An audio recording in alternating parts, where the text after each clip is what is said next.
and the world has decided to go crazy, basically. So that set us back a few months. So I'm here. My codename is Elven.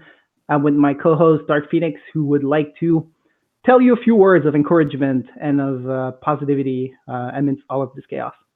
So I hope everyone's doing well. I hope everyone's keeping safe, distancing, and social distancing. And I know we all miss Quest. Everyone's gonna want to go back to practice or play and so on. I just hope that everyone's family's okay and everyone stay strong. There's a lot of things going on, and then we'll all get through it all together. We have this to do, podcast, and then a Friday night practice podcast as well. We're doing we're just trying to get something out there to we all have free time so that we're gonna make a podcast everyone listen to. Hopefully you guys drop your comments and let us know what you think about it. Thank you for that. And as you can tell, the tone of this podcast so far is a little bit more somber, given what's going on. It's a little bit more philosophical.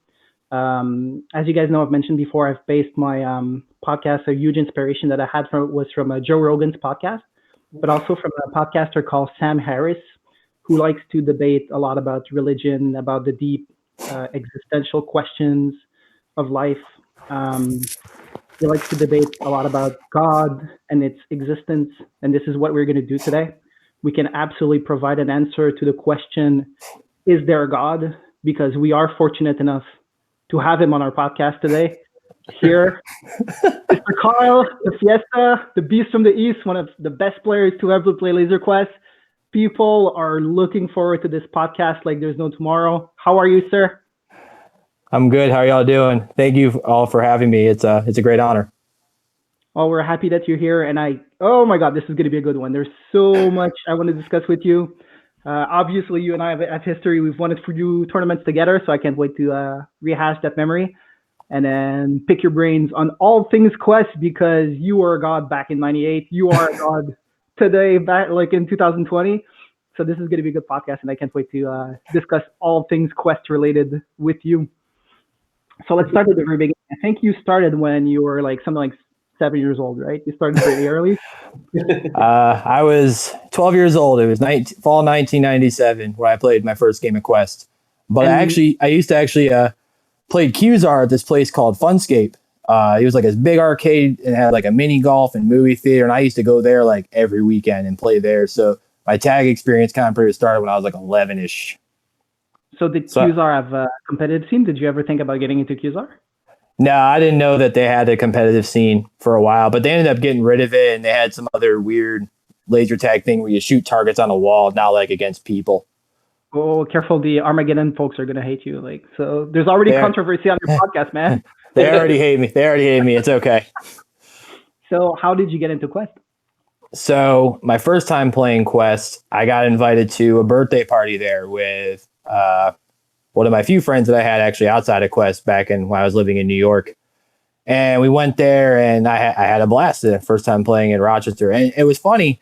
In my game, I actually had one of my old teammates in my game with me, Malfestra. He was in there, Joe. He was like, I didn't know him at the time, but I remember seeing that code name. And I remember just how much I loved it. And then I remember begging my parents to start taking me back. And it ended up being like pretty much every weekend. My parents ended up dropping me off there and having me play a few games there. I mean, they were just so happy that I was able to get out of the house and want to get out of the house and do something, because I spent a lot of time, in my house playing computer games or playing on the computer or what have you at that time. So they were just happy, like, yeah, go hang out there. Here's some money. Go play some laser tag. And that's how I ended up playing there. That was 98? That was the start. It was like, we'll say end of 97, beginning of 98. How I got into competitive Quest, after a while when I was, birthday bashing like we all did when we started playing Laser Quest, scoring $2,000 plus on the birthday parties. That guy over here, What's that? Or still birthday bashing. Like this guy over here, I couldn't tell you the last time I played a public game. It's been a few years. But after a while, I remember one of the managers that worked there, his code name was Maz. Any of the old roster guys will know who I'm talking about. He was like, hey, there's member nights. You should come play and come check it out. So, it took some convincing my parents, because, those member nights were normally like Tuesdays or Thursday nights or whatnot. So, after convincing them, that I was 12 years old at the time. So they're like, yeah, you can go ahead and do that. Just don't be out too late or whatnot, or we'll come get you when it's done. And those were the days where you had to like call in advance to get any games in. Because I remember there used to be like 60, 70 plus active members at that time. Yeah, super busy. And I know a lot of the centers were like that when they were first open. So it was definitely hard to get games in back then. So I remember first going to members night, I remember meeting pretty much most of the core, like we'll say 20 to 30 members that always ended up going there. Some of the guys were people like Spacho, Malfestra, Dark Dragon, Ninja. Those four were the original that everyone knows that played there. Prophet and other ones, they came later on. Okay. And I remember there was always a lot of drama, which is always happened with Rochester. But I remember there was a lot of members there, and I remember there was a group called the New Elite and the Old Elite members, and then there was usually the third group of people, which I ended up being in when I first started. They're like, "Oh, you're basically a real noob. Go play with that team." Huh? So the Old Elite was a bunch of different members. I don't think any of them you would know. It was like Assassin, Jezder, Walker. It was a bunch of guys that don't play anymore, didn't play long after we started playing NAC and whatnot. And the New Elite was, Gazpacho, Dark Dragon, Malfestra, Ninja, Ninja's dad, Repo Man, players like those. And I remember just going to play with them, and I started getting better. And then after a while of them, pretty much destroying me a lot, putting me in negatives a lot, they ended up pretty much inviting me to be part of that New Elite team, I guess, more or less to say. This all happens before you play your first tournament, right? Before the first. Yeah, this was all before 98 regionals. So when people started like getting, we saw that there was a invitation for regionals in 98. So, a lot of the people decided they wanted to actually play or not. And that caused a lot of drama because people wanted to like kind of pick their own team. And I can't remember if you picked your own team back then or if you actually went through the full tryouts, but I think you went through the full tryouts back then. I think so too. Yeah, I think so. Yeah. I think you went through the full tryouts back in 98. So I ended up practicing and trying out with them, and I ended up getting the alternate spot that year on that team. And how's your skill level? And then, were you good enough to play on the A team, you think? I'll be honest with you. I was so bad back then. I have no idea how I beat half those players at trap. Yeah, I mean, I was god awful. And anyone that I played with me back then, I'm sure some of the Brampton guys or Toronto guys, they'll tell you I was horrible back then. I mean, I was 12 years old. I didn't know what that guy was doing. Yeah. I was going pew pew, shooting people, sniping, or doing whatever. But I somehow at 12 years old. How tall was I? Yeah. I was probably like 5'8", 5'9". I wasn't as tall as I am now. That came later down the road. Okay. So I was probably actually, I might have been shorter, to be honest. There's a picture I remember seeing of myself in Spacho where I'm his height. So I might have been like 5'5", 5'6". So you were more like 5'4". Yeah, I could have been. Yeah, I was really short back then. So, I ended up making the team that year, and we went to York Regionals. And I remember our team was okay. I think they all were expecting to advance automatically, especially that they won the first game. They smoked. I couldn't tell you who we played, but I remember I didn't play the first game, and they smoked them. They smoked them bad. So, a lot of the players, they were all cocky and full of it. They were thinking that they were going to win.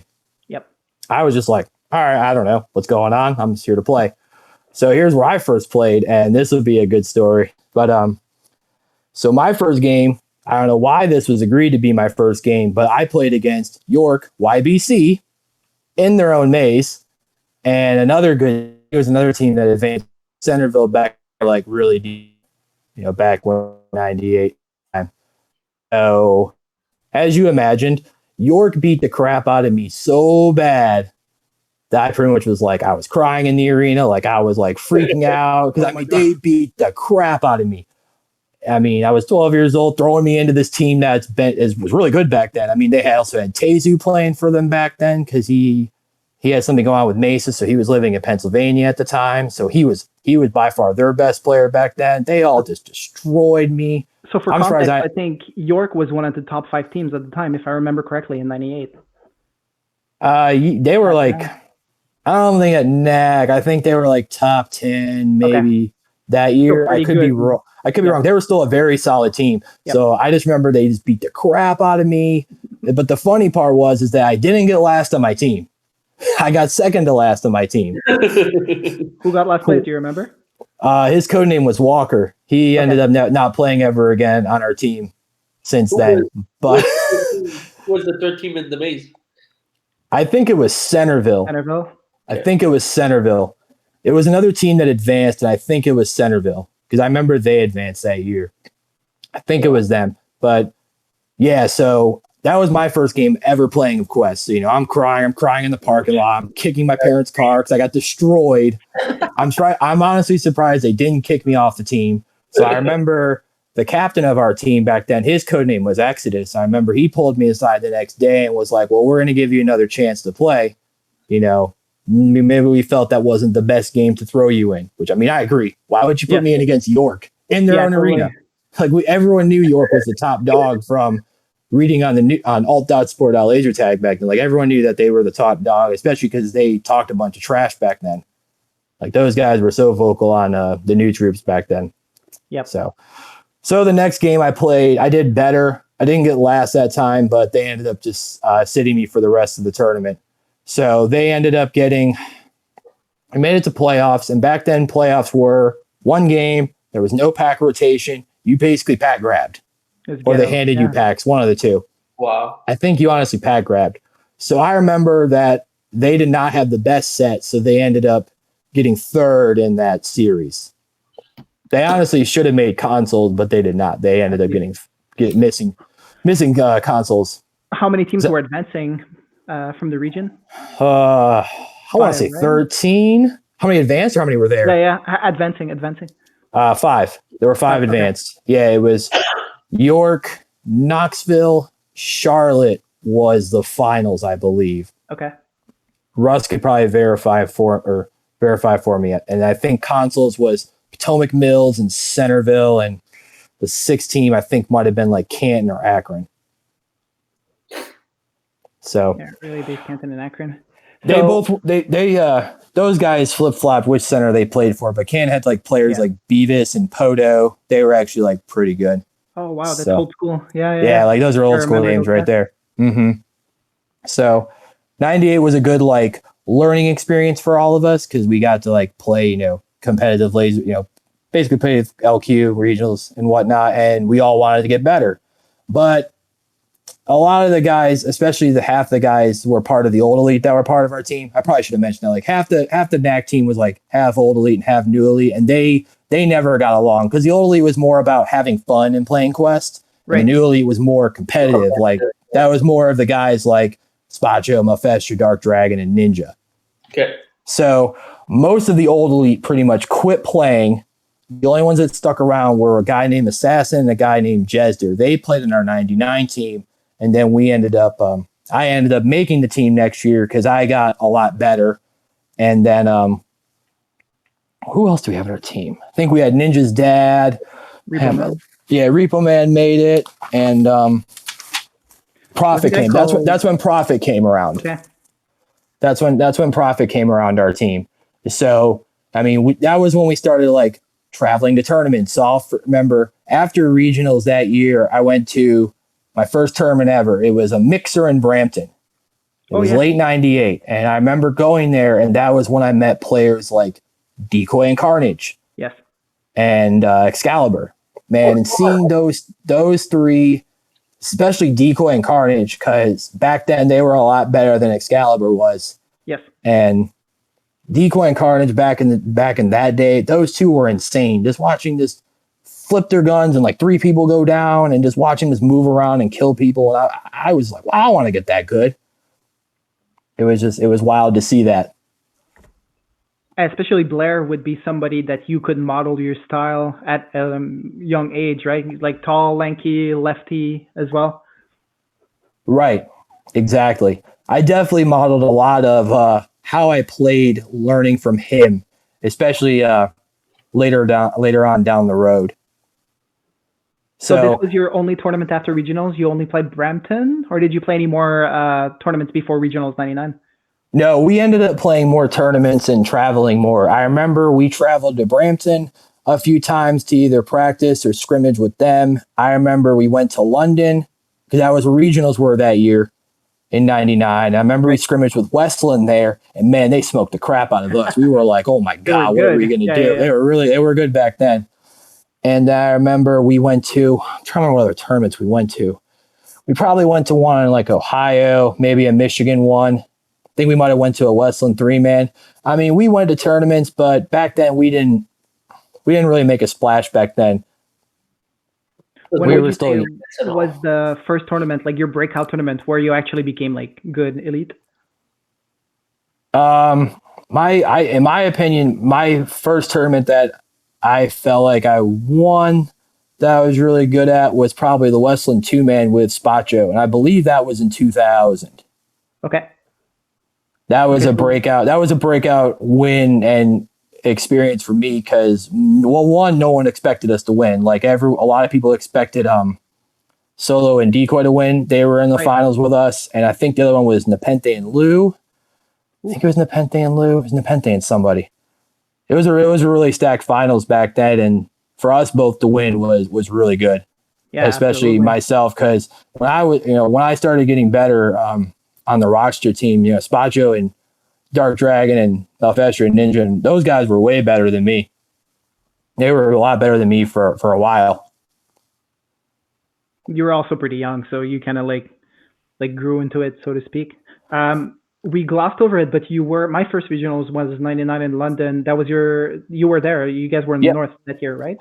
Yes, that tournament was a humbling experience for us because after we were in the East, everyone was saying how bad the North was back then, which, to be fair, they weren't that great back then. Right. So we were like, "Oh, we're gonna advance this year. We're gonna crush people." And that's when we scrimmaged with Westland. I want to say maybe a month or so before the tournament, and we were like, "Holy crap!" I mean, they mopped the floor with us. Wow. And their whole team came. Maybe like half of ours came. Because normally when we were traveling, it was always the same 5 or 6 people that actually went to tournaments. Like it was myself, Spacho, Prophet, Ninja, Dark Dragon, and Malfestra. And then Jigga and others came later down the road. But they smoked the crap out of us. But we still were pretty confident that we could do a lot. We could still do well and advance there. Because I remember reading that they were one of the top teams to be at that tournament. So we felt we could do well there. Regionals came. We didn't do that good. What place did you end up getting? So I remember we made playoffs, and I want to say we were in the 3-4-9 or the 2-5-8. So we were either 8th or 9th. Like we were not having a good tournament. Like our bottom half was getting killed. Myself and others, we were doing all right.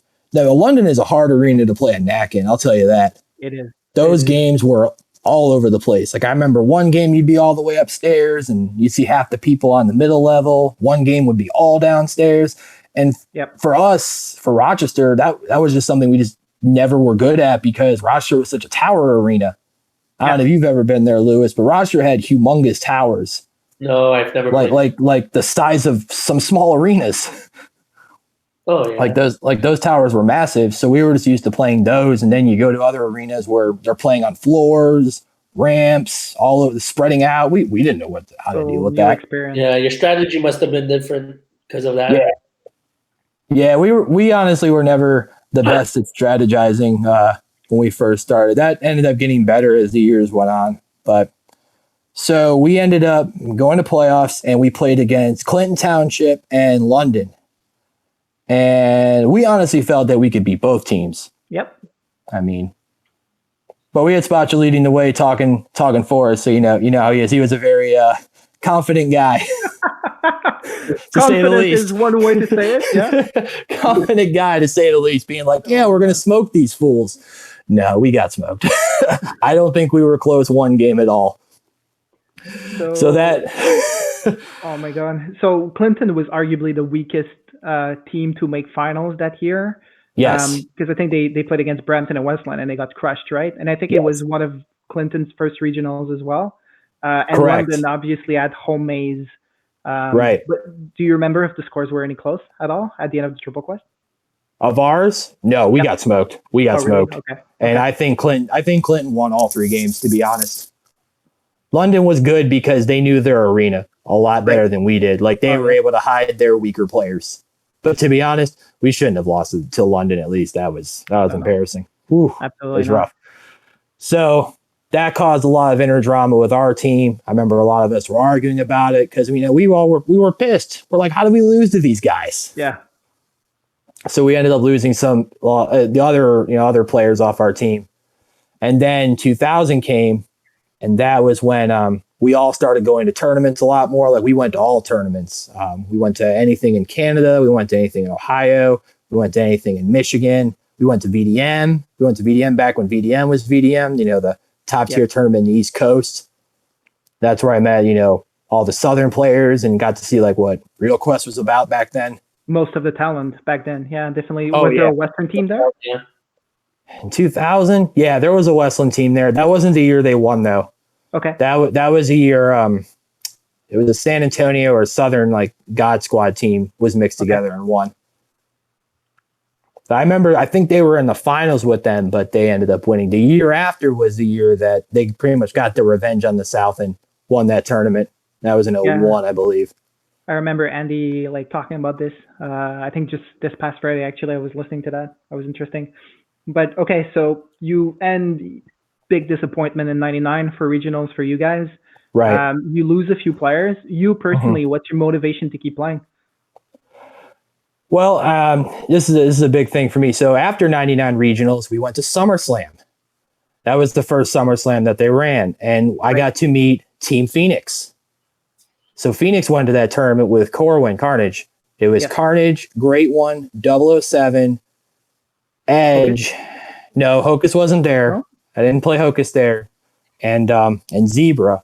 Okay. But playing, the NAC champs came, and getting to see them play was so inspirational of like how I wanted to get better. I mean, they smoked us. They destroyed us so bad when we played them, and it just inspired me. Like I wanted to be as good as them. I wanted to be as good as 007 or Carnage and whatnot. I mean, those guys were incredible back then. It was just something I've just never seen in tag. The teamwork, their accuracy, like it was just wild, just how insanely good they were. And so that was a big motivation to continue playing. Like I remember telling Spacho, I was like, I want to be that good, and I'm going to be that good and better. So, I mean, we ended up practicing like 3 times a week. I would spend weekends up there playing against, the other roster members in public games. Like we'd go in a corner and just beat the crap out of each other. We would have longer practices. Like we were ready to, step up our game because basically the players that stuck around was the same core guys everyone knows. Yes. And we wanted to get, and we just wanted to get better, and we knew it could be better than that. We just had to work on some things and get better as a team and get better as players. So that big tournament was definitely something that inspired me to continue playing and get better myself. I mean, those guys were incredible back then. So this is SummerSlam in '99? Correct. So this would have been after regionals, right? Correct? Okay. After regionals and before NAC that year. Okay. When do you get the announcement in 2000 that basically you're going to have regionals very, very close to home? That was, I think they announced it back in like January. That must have been like a confidence booster for you guys. Yeah, so we were very excited to get that because we had our general manager at the time. His name was Blair. He was working at London prior to being our general manager. He got moved there or something like that, and he pretty much promises, he was like, "We'll get you regionals." And I was like, "That's awesome. We can do really well, and we'll definitely advance having regionals in our own home because we know everything about that arena." Yes. So we ended up having regionals there. We probably practiced even more than that. I mean, we were pretty much living at our center. And the roster for our team that year was Spacho, myself, Malfestra, Ninja, Dark Dragon, Prophet, Repo Man. Who else was on there? Gopher was there. I don't know if you remember him. Yep. He was on the team a few times. Gopher, and then we had a guy named Assassin. He was the last of like the old elite team to still be around with us. He was a guy that just sniped and just somehow knew how to score points somehow. He was not a good dog fighter. He was not a good one-on-one, but somehow he would just score points. It made no sense to me whatsoever. And we try to get him to change his playing style to like be more aggressive in dog fighting like us, and he just wouldn't budge on it. Not happening. He was set in. It just wasn't happening. And we had Ninja's dad as well. So we were pretty excited for regionals that year. And I remember we had a two tournament weekend about the month before. We had a 2-man and a 5-man. Yes. Well, the 5-man ended up being a 5-1 man because a lot of teams dropped. So we had to lower it down to 4-man to have extra teams. And Rochester and won that tournament. I played with Prophet, or I played with Ninja, Malfestra, and Spacha, the old Fab Four they used to call us. And then I played with Prophet and the 2-man the next day, and we won both those tournaments. So we felt pretty good going into regionals that we had a shot at winning. A lot of people didn't feel that way on the news groups. I mean, I don't blame them. We got smoked in the North region. Why do you You're think coming off an 8th place in the regionals, 99. Why do y'all think you're going to win or get top 3? But there were a few people that vouched that we would get top 3. Especially in our own arena. Like I remember Blair was one of them that said that Rochester will get top 3. Book it. If I remember correctly, you guys were first seed coming out of right? First or second. I think we were second, to be honest, because we ended up playing Brampton and Oshawa. In semis? Yes. Okay. We played them in playoffs, and I'll always remember that playoff because I remember Asha was there. They were causing all sorts of drama, doing what they're doing, hockey checking people into walls, mirrors, take your pick. Yeah. So I remember the Brampton guys came up to us, and they were discussing, what we can do to pretty much not have Oshawa advance. Right. Because none of us liked them. We didn't want them around. Nobody wanted to be around that type of hockey style playing Laser Quest. So I remember a few of us talked with the Rampton guys, and 2 of them agreed to go upstairs in the tower while the remainder of us all went to this underground area behind one of the back towers. And we did that while Oshawa had the best set. So I remember, I can't remember which Brampton players went up. I want to say it was Decoy and somebody else, but I remember they went upstairs. Oshawa followed them all up to the tower. We're all going to the floor. And then all of a sudden, the game starts and Oshawa's players are all freaking out. They're like, what the heck's going on? Where is everyone? And then they ended up, finding us all downstairs.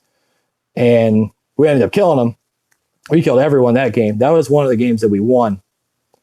And then I remember that Oshawa, after that, they were out for blood. I remember getting shoved across the arena after that in some games. I remember Merv body checked me into a mirror. They went out for full blood after that. It was a bloodbath of that playoff after that happened. And we ended up winning that playoffs, that Triple Quest, by 6 points. Oh, wow. I was going to ask, was that close? But there's 6 points. 6 points. Oh, my God. We couldn't believe it. I remember we were trying to add the scores in our head, and we honestly thought we lost. Yeah. Not by much, maybe by maybe 100 or 50 points. I remember, the crew working there came out, announced the score, and we're like, we won by 6 points. We were ecstatic. We were going nuts because, this was our first time ever advancing. Yep. So we were just all fired up and ready to go. We were like, all right, let's do this. And then, finals came, and we just felt like we had nothing to lose at that point. Let's just go out there and crush them. We didn't really have much of a strategy for that. Let's just play our game and let's just win this thing. And finals, we were playing against Wyomissing, and who was the third team? Potomac Mills, that's right. Yep. And we ended up winning that tournament by 55 points. Over Wyomissing, right? Over Wyo, yep. Yeah. They had a good team that year, too. They had Penguin, I think. No, Penguin wasn't part of that team yet. Oh. It was Iggy Mothug and a bunch of other old York players on there. Yeah. So they were a very good team. I think they might have been the first seed in the preliminaries. Right. I think they were the first seed because I remember we would always never have the greatest of prelims. We were always Rochester would always play better near the end. Prelims was never our thing. It would take a few games to figure out what the heck we were doing. So we ended up winning regionals by 55 points. Nice. So, winning combined by 61 points is pretty incredible between, finals and semis. And that was first. Was that? Go ahead. And then you move on to NAC, first time advancing to the big show. Yes. So that year, that was at Toronto East. Right. We ended up playing at Toronto East. We ended up having to switch some of our roster. Like, we had to pick up, I think we had to actually play Repo Man because he was alternate, I believe, on our team because Wonder Gopher couldn't get into Canada for whatever reason. So we had to pick up Repo Man. That was a change of our team. And then NAC was okay. We ended up getting 10th that year. But the only thing I really remember, which was pretty good for our first year, like us. But I remember the first game we got screwed because they never put the hit cap on. Okay. So Spacho hit one of the Mountain View players, which happened to be Shaolin Style's father. He tagged him like 45 times. Because I mean, if you don't see that 1 second downtime after you max the guy, I mean, you're not gonna think to do that. Yeah. He's like, I saw the 5 seconds. I shot the crap out of him. That's what Spacho does. Fouls the easy points and his beats the crap out of him like that. They didn't replay the game? They did not replay the game, but we were pretty pissed about that because we felt that game should have been replayed, especially because there were other people that shot over the 11 to 12 hits. Oh no, absolutely. So that game was basically the make it or break it for us. Like if we had won that game, we would have advanced. Because I think if I remember correctly, we won that game. If we didn't win that game, it was very close. Okay. But either then the scores, got skewed because everyone didn't shoot, people shot over the hit cap on people and that messed things up. And obviously it's going to mess up your strategy and whatnot if you don't see that 1 second downtime after you max someone. So we ended up getting one of the early NACs, so like rule set was not as solid or developed as it was afterwards. That's a bummer, but still 10th place is a pretty decent showing, right? Yeah, I mean, there were games that we did okay in. Like we beat San Antonio in a game, which I was happy about because I beat Enemy in a game back when his prime. So I was pretty stoked to do that. And I can't remember the other games. But, like there weren't any games we got like destroyed or anything, but there were games like we hung around the good teams or the games we got second that we should have got second in, stuff like that. So it wasn't like we were there and just a free buffet of points. Yep. So that was 2000 pretty much in a nutshell. But getting to watch Denver and Phoenix, go at it against each other in finals was incredible to watch. Because those first two games, the first game they were really close, and then I remember the second game, Phoenix like annihilated Denver. Right. And then like they got like 1 through 8, and someone got last or something crazy like that. And then Denver like tried to come back the third game, but it just wasn't enough to get him over the hump. And I think if I remember, Nate was saying that NAC was actually pretty close. Denver thought they had made it, but Phoenix ended up taking it. In the end, I think the third team in there was Austin. No, it was actually Tulsa. Oh, was it? Oh, wow. It was actually Tulsa. It's actually Tulsa, Irishman, Hollow Point, Snowman, all those guys, or Snowball, whatever his co-name is. Like it was all those guys. But that was the third team in there. Austin, I believe, was in consolations that year. Okay. That Hollow Point guy was actually pretty good. Didn't he win INAC or something like that? He did win INAC. Yeah. He was that guy was the sneakiest player I've ever seen in my life. He was also one of the craziest guys I've ever met.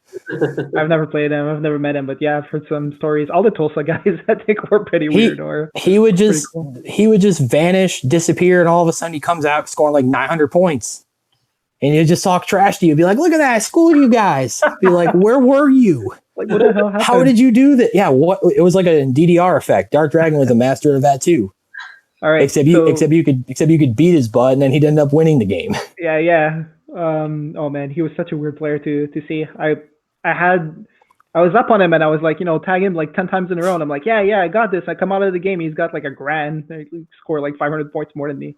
He was that used to happen so much in our practices. Like I would beat the ever living shit out of that guy, and he would just come out winning the game. He beat me by like 400 points. I would out tag him like 40 to 10 or something crazy like that. And he would just destroy everyone because he would just be tagging everyone around me as I'm focusing on him. Which that was a good thing to learn from, with like managing points and whatnot. Yeah, it was really good. Very efficient at that. So speaking of DDR, 2001 was actually like a pretty significant year. So you guys are coming off 10th place in your first NAC, really good showing. First place in regionals, obviously in your home center, you're really happy about that. So 2001, you're expecting big things, right? And then what happened during the tryout that year? So 2001 was definitely a big year for us coming up because a lot of us were playing at a real high level at that time. Yep. Josh was probably arguably our best player, DDR, at that time. Like he was just smoking all of us at our practices. He was an absolute monster. Yep. And tryouts came that year, and we had some newer player. We had a new player. His code name was the Critic. He was a really good player. He only worked at the center, so a lot of people won't know who I'm talking about. But that guy took like 6th or 7th at our tryouts. Oh wow! Against like the caliber of players that the old Rochester guys had. So he was a tall, lanky guy like myself. Because around like 2000, 2001, that's when I became like 6'2", 6'3". So he, having his length and ability was going to help our team. And that was actually one of the first teams that we didn't have a lot of a dead weight on. Right.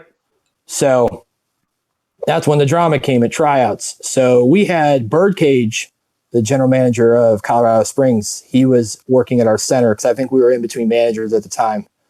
But so there was a guy that was trying out for our team. His codename was Lapice. Yep. We all did not like him. He was a very creepy individual. He was very rude to a lot of us, and we just didn't like having him around. Right. But unfortunately, we knew that he was going to beat Repo Man and maybe another person on our team. But we prefer to have Repo Man and whatnot because he was like the dad of our team. He kind of held a lot of us together on those old Rochester teams. He was kind of our voice of reason when a bunch of us kids, Oh, I think we lost Kyle. Where? Hang on, let me try to get him back on. Demo. Meanwhile, Phoenix is gonna sing you guys a song. No, I will not. My internet is really low also. I'm like bugging out most of the time. Mine's okay, but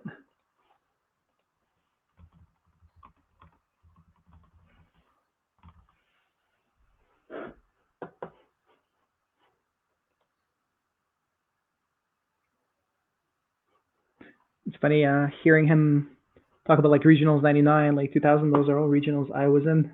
Yeah, that is way beyond my time. So I'm just listening. I'm like, I don't know none of those people. I think your first regionals was like 2002, right? Yeah, 2000. I remember he was talking like regionals Rochester in 2000. We actually played Oshawa, which like they had one in AC and everything, and we played them in prelim and we beat them. We got first place that game, so we're like super proud. They were pissed. And then we played Rochester, who ended up winning the entire tournament, and we got second against Rochester by like 50 points, like super close. Wow. So we were all like hyped, and we were all like, oh shit, like we're gonna do it. What? And then we played against Wyomissing B, and we lost against them, against the B team. What was the Montreal team in 2000? It would have been, so Sittler and Max were not on team. It was me, like Undertaker, Darth Vader. Hey, welcome back. Let me add you to the stream. 1 second. All right. Hopefully, I don't have a lot of echoing. That's not too bad. Oh yeah. Oh yeah. That so bad? You can have your phone. You can have your headphones plugged in the charger, right? Okay. Yeah. No. Oh, you're running out of battery. Yeah, it killed my phone. Annihilated it. Okay, let me show you the stream. There you go. All right, we're back on. There's a bit of an echo, but I think we're gonna have to live with it. It's fine. Yeah, sorry guys. If people were listening to your Friday drunken rambling for like hours on end, I think they can do with the echo for this podcast. It's all good. Yeah. Okay, so you were saying tryouts 2001. There's this guy you don't like, creepy dude. Yeah, so we basically bootleg tryouts so he wouldn't make it. So he ended up complaining to Birdcage and our manager at the time that he was unfairly, bootlegged off our team. So I remember we all got called in the next week and we all had a big meeting. I remember all of us were all packed into GM's office, and Birdcage and the other managers, his name was Maz, they were telling us that, this is what you guys did, this is what we saw, and pretty much you guys need to fess up to it that you guys admitted to doing this, otherwise we're going to ban these certain players. So we all were pretty much like, what are you talking about? Right. Because we all agree we're gonna go down together. Yeah. Like we're all like, we don't know what you're talking about. So more or less they pretty much were like, well, you can all get banned or such and such can get banned. So they ended up banning Dark Dragon for at least a year, and Ninja, they banned both those players. Because those are the only two that they physically saw bootlegging for Repo Man. Right. So because of all that, we ended up pretty much saying, we're not playing this year. We're a team. We're a brotherhood. We're not going to play anymore. Like, we're done. We're done playing for Rochester for now. Like, we pretty much were like, we're not going to play again. Mm-hmm. Because we felt it was unfair that, why does one person get banned when I'm sure a lot of these other centers were doing it too. Unfortunately. In your opinion, with years of maturity, was the ban warranted? What's that? Was the ban warranted, you think? Yeah, I mean, it was unfair what we did to the man, so I can't really argue that. We just kind of felt that. I know there's other centers that probably do the same thing to their people they want on their team. True. Yeah, like I know for a fact other centers did that, but we just got caught doing it. So, it is what it is now. But we were pissed, so we just didn't want to play Rochester anymore. We pretty much were like, regionals, you ended up sitting that one out. We did not play. We did not play at all. I might have played a few tournaments, but pretty much from what I remember, none of the Rochester guys played anymore. I think I was the only one that played and maybe went to some tournaments. Oh, that's a damn shame because you guys were, like you were saying, you were at every tournament. Yeah. And you were kind of like the face of, an important part of the East, important part of the North as well. Yeah, and I honestly feel that was a changing point of Team Rochester as a whole, because that's definitely one of the big what ifs of if we ended up playing that year, and that was a year a lot of us predicted us to win or take second. A lot of us felt it was between us and the original Team Fun, because that year it was at Richmond 2. That was when Richmond 2 opened, and it was that year. So I felt that was a big changing point of our team as a whole. So you ended up. Yep. Go ahead. Because that changed the whole feeling of our whole team. Like I said, none of them played. I think none of them played except for Phoenix, because that was when he made our team as our alternate, and he was still brand new to the game. Like you said, you were starting to lose some of the dead weight. Like you had Jigga, I think, was on the team. Yeah, I think he was playing, but I don't think he was on the roster that year. I think he made our team the next year, but he started coming around and practicing with us. But 01 was definitely our best team on paper by far of all the roster teams that we had. Obviously, you guys were at regional 2002, so what changed? What brought you guys back to the game? So 2002, I remember earlier that year I started going back to the center and playing. I was really bored. I missed playing. And I remember talking to Brian Phoenix and he said, no, I still play all the time. Come up and hang out. So we ended up playing, and I started working on getting him better, because he was a guy that I felt that had a lot of potential and could become a really good player. And he definitely did after a while.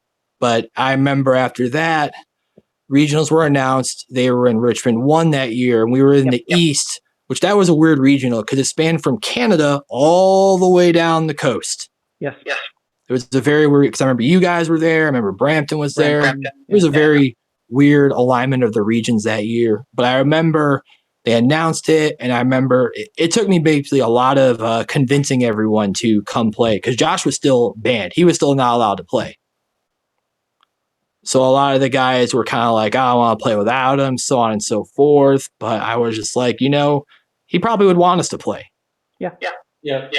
I mean, are we going to do this? I mean, we're going to continue sitting out forever? I mean, let's just play and let's just get better. And I'm sure he's going to be allowed back at some point, and we could be a lot better from that. Oh yeah, definitely. So we ended up going back. The team that year was myself, Spacho, Malfestra, Prophet, Ninja, Repo Man, Gopher, Phoenix, and I want to say like Gilligan or something like that. He was one of our weaker guys that came here and there over the years. And regionals was very tough. We did not do as well as we were hoping to do. There was a lot of inner drama going on between a lot of our teammates. Yep. So I remember going in the second day, and I remember talking to Spacho, and I was like, man, I don't know if we're actually going to advance. Like we were just not playing well. And I remember going into playoffs, we were with Brampton and Toronto East. Man, we thought we were going to get bootlegged out the door. we thought we were going to get bootlegged out the door. That's what you want. Brampton hated Toronto so much that year that you wanted them both to be in your playoffs, right? Well, that's what ended up happening, is that Brampton focused a lot more on Toronto East than they did, inadvertently. So, honestly, I don't think we probably should have beat Toronto East that regionals, but we ended up beating them and making consoles. And consolations, I remember, was against Montreal and Wyomissing. Right? You guys were in consoles with us. We were, and I have some questions for you, actually. So, go ahead. So I remember for people who might not be familiar, what happened this year is there was victories that could really be on the laser. I don't remember the pack number, but I remember like Sith Lord played it, Penguin played it, and like they would come out basically with like very few hits on the laser. And then when all was said and done, after the third game of consoles, if I remember correctly, we had 5th place. You guys were 6th. But Penguin, who was playing for Wyomissing, came out of the game with 0 hits on his laser. So we ended up replaying that game, and then Rochester beat us, and then I remember I was the captain of the team, and then I was pulled, and I think Spacho was the captain for Team Rochester as well. Iggy was the captain for Wyomissing, and we all were pulled in the general manager's office, and they were like, "So, are you guys okay with the results?" And I was like, "No, like honestly, I think I felt cheated because I think we ended up I think we were up like by 400 points before the first replay." So they gave us the option, and we played, if I remember correctly, we played the third game in which we lost. So we lost twice. We won the first game, but we lost the other 2. And then Rochester ended up getting 5th. And then by the time NAC came around, there was not enough teams. So Montreal ended up going anyway. So it ended up not being too much of a biggie. But yeah, was that pretty much what happened from your perspective? Yes, that's exactly what happened. Penguin got shot 0 times with the most ridiculous God pack I've ever seen in my life. I mean, whoever wore that pack at that regionals, you won that game. Yeah, that's how good that thing was. And I remember he was just sitting in front of the airlock and just mowed us all down. Like everyone just ran from that guy because you couldn't touch that pack. I can't believe that pack was still online to begin with. But I remember that we lost the last game of consoles, that game where he didn't get hit and all. And I remember I was livid. I just couldn't believe we lost. What on and so forth. And then Spacho pulls me aside. And he was like, "Oh, we're replaying the game. Penguin didn't get hit at all in the laser." And I was like, okay. So I remember we kind of changed our strat a little bit to focus more on you guys, which we probably should have done in the first place because you guys were ahead of us, if I remember correctly.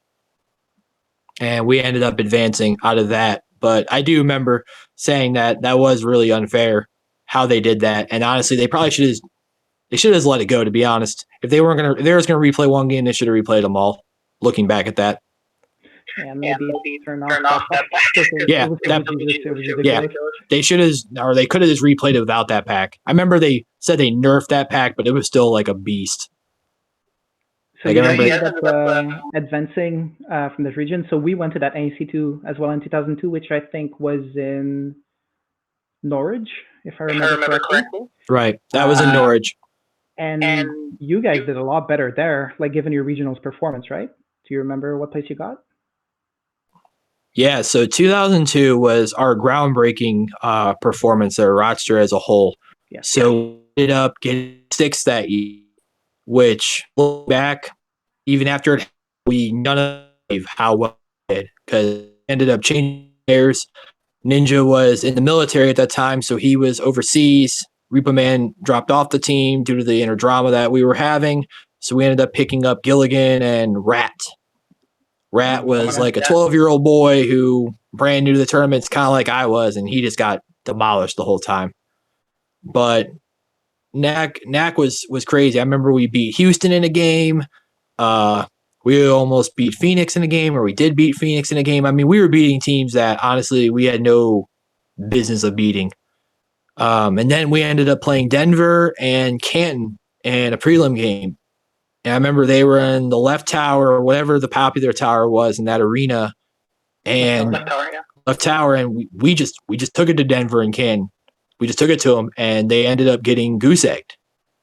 And I remember coming out of that game, and we felt pretty good. And then we saw the score, and we just couldn't believe it. Our mouths were open. Yeah. Everyone's going nuts because we goose egged the defending NAC champion. And that was my first time ever playing Denver players, and I was like, really? This is it? Like, how do we do that against these guys with the team we had? So I remember we called Josh after we did that, and we were telling him how that all happened, and we were tuning. We're like, we did this for you, man. We beat the NAC beat the NAC champions. So we're gonna hope to continue doing well. So then, what if you had had him? I wonder what would have happened that year, right? Yeah, I mean, if 01, the incident that happened in 01, I mean, yeah, who knows how good Team Rochester could have been. Because the firepower on Rochester had was really strong, especially on the top half. Like those guys, we all could score some points. Oh, definitely. No doubt about that. Our bottom half was definitely our Achilles heel. And that's what really came down to it when we went to playoffs. So playoffs, we ended up playing Denver again and Tulsa. And I was feeling good. I remember feeling good going in there, because I was first overall in that prelims, because Spacho and I packed up every game. He basically called it the F-it plan. He was like, we're just going to take top two packs. Who cares what the rest of them do? Just make sure they don't get destroyed. I was like, all right, sounds good to me. I was like, let's just win these games. So I remember playing against Denver, and that was where I was like wowed at like how amazing their teamwork, their positioning, and just how great they worked as a unit. I mean, they smoked us. Like we got smoked so bad. Us and Tulsa got smoked so bad. We just ended up beating Tulsa by a couple hundred points to make consolations, but like they were just having a field day destroying us. Hey, like they were just running circles around us on the floor, because that was when they pulled us to the floor and took us out of the tower.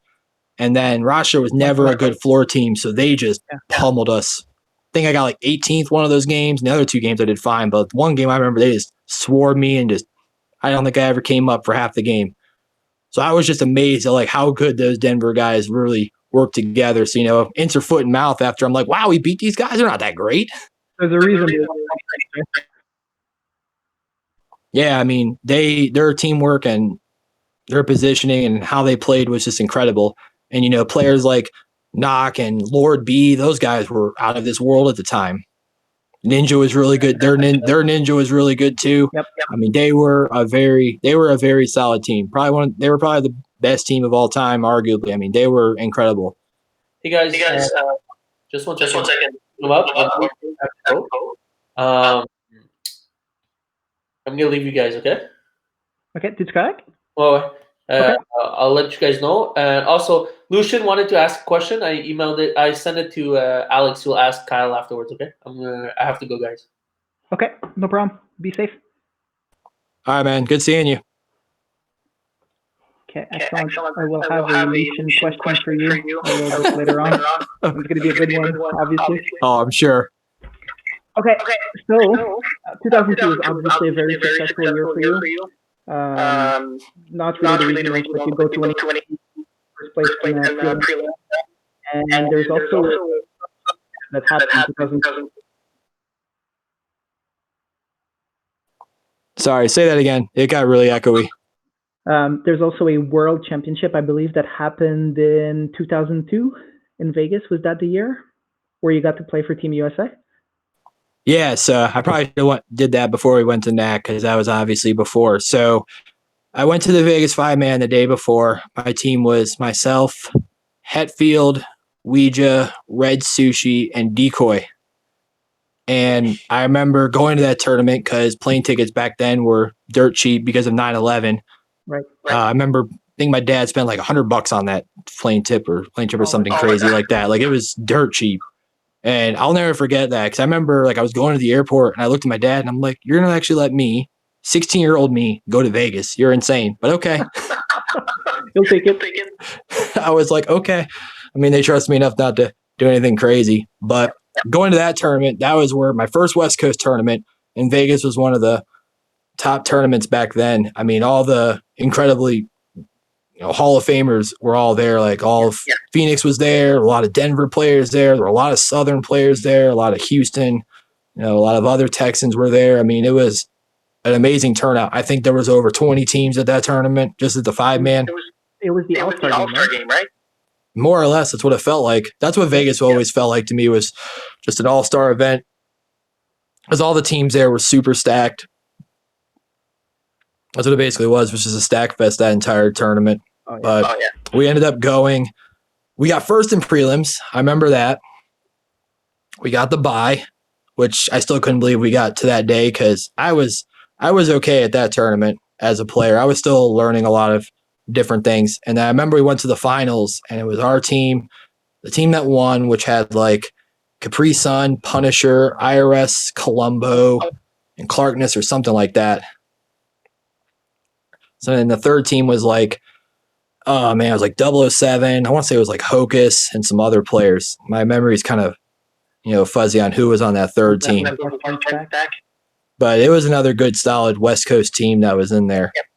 And I remember I got annihilated. I mean, because those were players that were definitely way better than me by far. And it was my first time being in that kind of finals, I guess, pressure type moment against like both really good teams. Yep. And I remember the only person I could tag in that tournament was IRS. And that is because that poor man was puking in the corner because he had food poisoning. I remember going up to him and I was like, man, I'm so sorry. I'm hitting you, but you're the only person I can tag. So we ended up, I had to. I was like, dude, you're the only one I can hit. Because, everyone else was just demolishing me. And I remember I got 14th out of 15th, and he got 15th. So, I got annihilated. Oh my God. So I was also at the World Challenge, which was the next day. Yeah. And at first, I wasn't invited to be on that team. But I remember, I want to say a few months before, Jerk, rest in peace to him, he messaged me.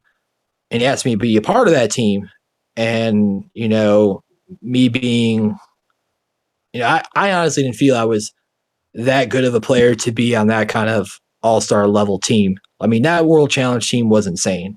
The amount of talent on that was probably all the best players of the country at that time, minus some Canadians, but, that team was incredible. So to be offered that position, I definitely said yes, but I was very humbled to be, invited to that team. That was definitely a good changing moment for me of confidence-wise and getting better as a player. Because I learned a lot learned a lot playing with those guys. Playing with Colombo and Capri and 007 and Hocus. Guys I pretty much looked up to in the earlier years. Players I wanted to be as good as. You have a pretty humble personality.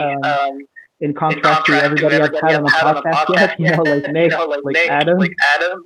So that must have been a career-defining moment for you to be invited to play with such legends, right? No, the ego will come out sooner or later from me. The cockiness will come out. Don't worry. But that was the earlier part of me of like I was just very humbled to be a part of that team.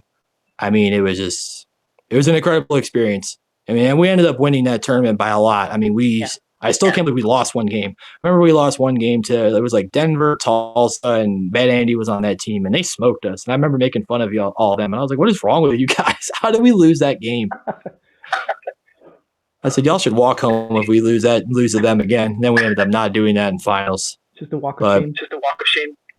It was, but that was probably one of the best teams I've ever played on over the 20 plus years I've been playing this.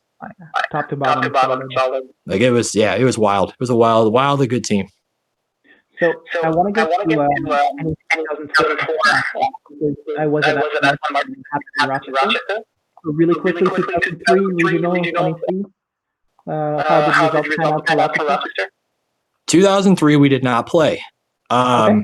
We actually forgot to play our deposit on time. We were at a tournament that weekend instead. We went to a Canton 6-man, and then on the way back, I remember we either got a phone call or someone was reading the news groups when they got home and realized that the deposits were due that day. We got back that Sunday. Oh my God. So I remember we rushed to the center and we pretty much had to beg people to get money and pay for their deposits. Right. And so that ended up not happening. And I remember everyone made a big stink about it on the news groups, trying to extend it or whatnot. And then other people were like, you're adults, pay your stuff on time. And so on and so forth. So we ended up not playing in 03. Oh, that sucks. Which was a shame because that was probably our second best team on paper was an 03 team. So we just shot ourselves in the foot a lot, let's just say, Yeah. with some bad luck. So you're probably the best player to have never won an AC. And thank you. with this conversation, I can see why string of bad luck, or sometimes you did it to yourself.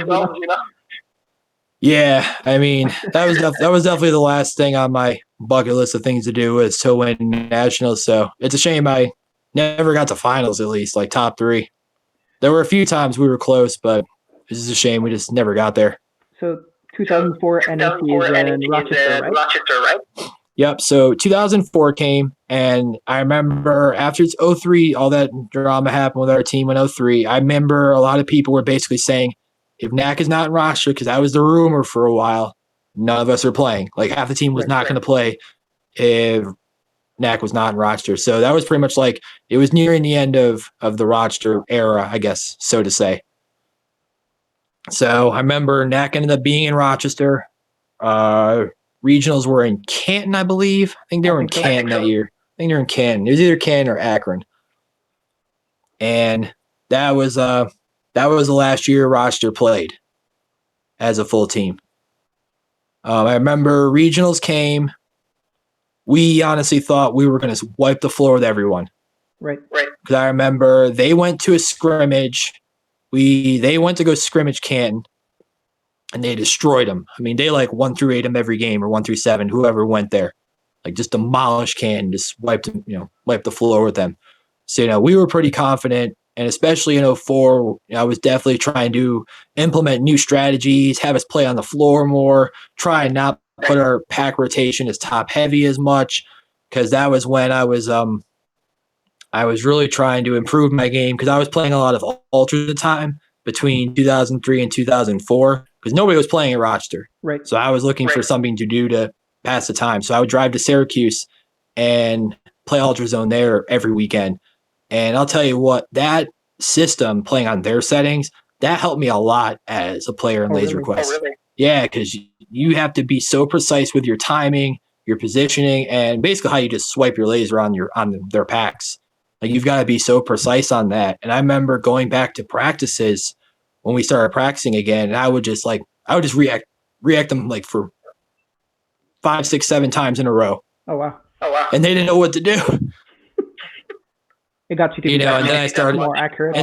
Yeah, I just became that much more accurate, had better, more accurate swipes, swipe laser or waving as I like to call them, doing that to packs. And I was trying to implement more strategies, because after we played Denver in 02, that's when I really started thinking more on the strategy level. Yep. Thinking about what else we can, what we can do to control the game, play in certain spots, control certain areas, not just be a tower team, because that's what Rochester was. We were just a tower team. So I really wanted to focus on improving on other areas of the arena so that we could be good at. So you go to regionals in Canton, and I don't think you entered that well, right? Regionals in Canton, we took second. Yep. But we were incredibly disappointed to not win that tournament, because I remember prelims happened, and I think we were 3rd or 4th. Like we were not playing well at all. The pack rotation I had wasn't working. Our top pack was getting like 5th or 6th in games. Like it was just not working at all. Remember we gave our best pack to DDR and he ended up winning like every game. Yeah. The last day of the tournament. I remember before finals, he took off his sweatshirt and the whole arena's going nuts because that man never takes off his sweatshirt. Ever. That dude will wear his sweatshirt in 100 degrees, 10-degree weather. Serious. He'll always wear that thing. So he was serious, took that off and he had ended up smoking everyone in finals, but the rest of our team we just didn't play that well. So Ken ended up winning, which I still couldn't believe that we lost. Right. And that was pretty much what happened with that. We just didn't play well at all, and Ken took advantage of that, and they ended up winning. But then for NAC, you guys get to go home, and now it's your territory, right? Yep. So NAC's was pretty much, we knew it was kind of the last hurrah for our team. So I ended up moving to Virginia Beach a few months before NAC. I remember coming up, they were practicing with Brampton maybe once or twice before that, but people thought Brampton was practicing like every week before NAC. So they thought Brampton had some invisible HMA or some crap like that. So NAC came. Our team was pretty much the same. We did okay. I remember the only really crazy game that happened was going into the last game of prelims. We had one game of prelims after the first day, and I remember I was sitting in Jigga's house, and we were looking over scorecards, and I was looking at Repo Man and X. X was our newest guy of their team that year, and he wasn't that good back then. And I remember looking at both his and Repo Man's scorecards, and between both of them, they were both giving up 2,500 to 3,000 points between both teams a game.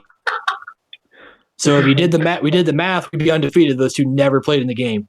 So I remember I came up with this idea, and I was like, this is going to be a crazy idea, but I think this can work. Because I remember the last game we were playing Westland and Austin, and we were on the worst set. This was when after they changed all the pack sets, because the original pack sets were so unfair. The green set won every game, no matter if a birthday party award or the best team in the arena award. Was it Austin or Colorado Springs?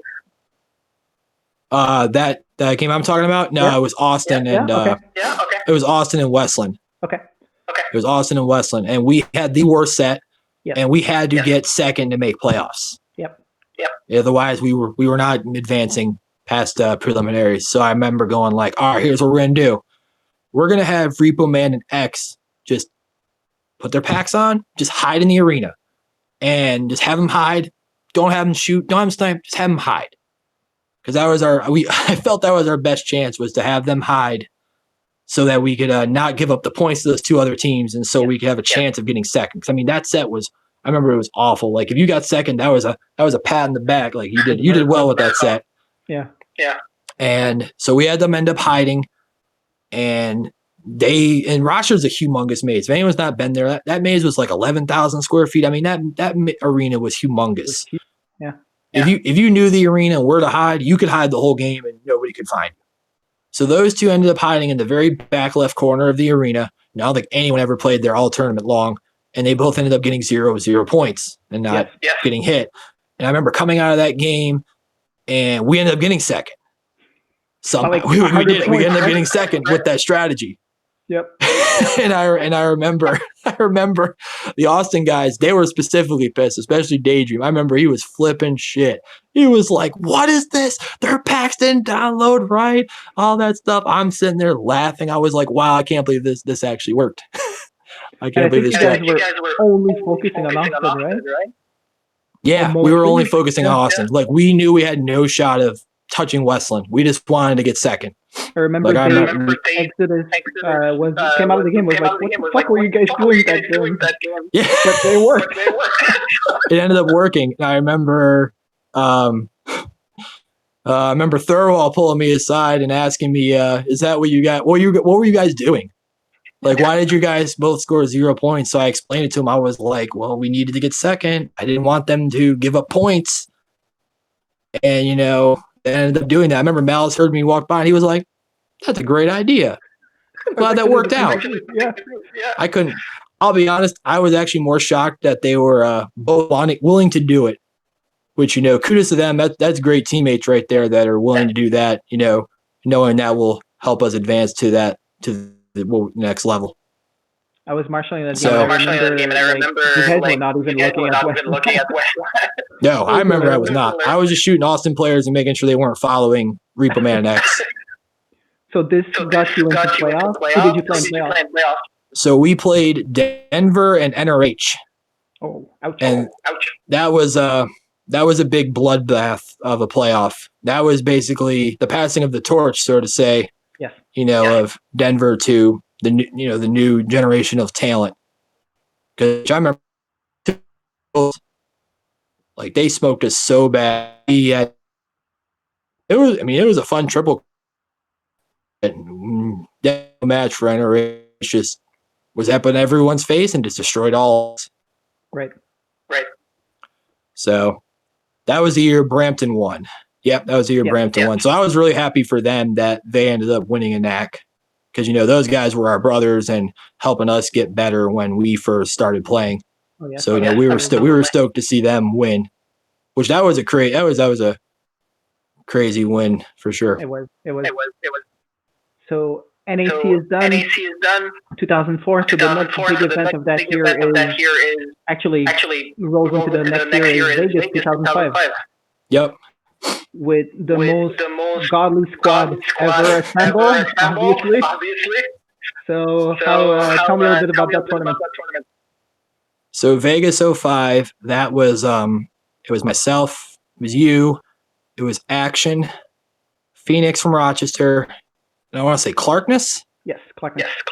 So that was a really good team. Like, I really wanted to bring a solid team to beat the bye curse. Because every year I've been to Vegas, the first 3 years I was there, my team would get first in preliminaries and then we get smoked in finals. And I was really focused on trying to win that tournament because Vegas was the premier tournament to win. It was kind of like a major in any of the popular sports.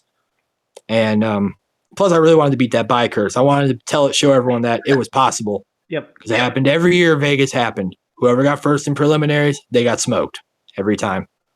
So I remember small bits and pieces of that tournament, but I remember that Clarkness was destroying everyone. That was back when he was back when he was in his prime.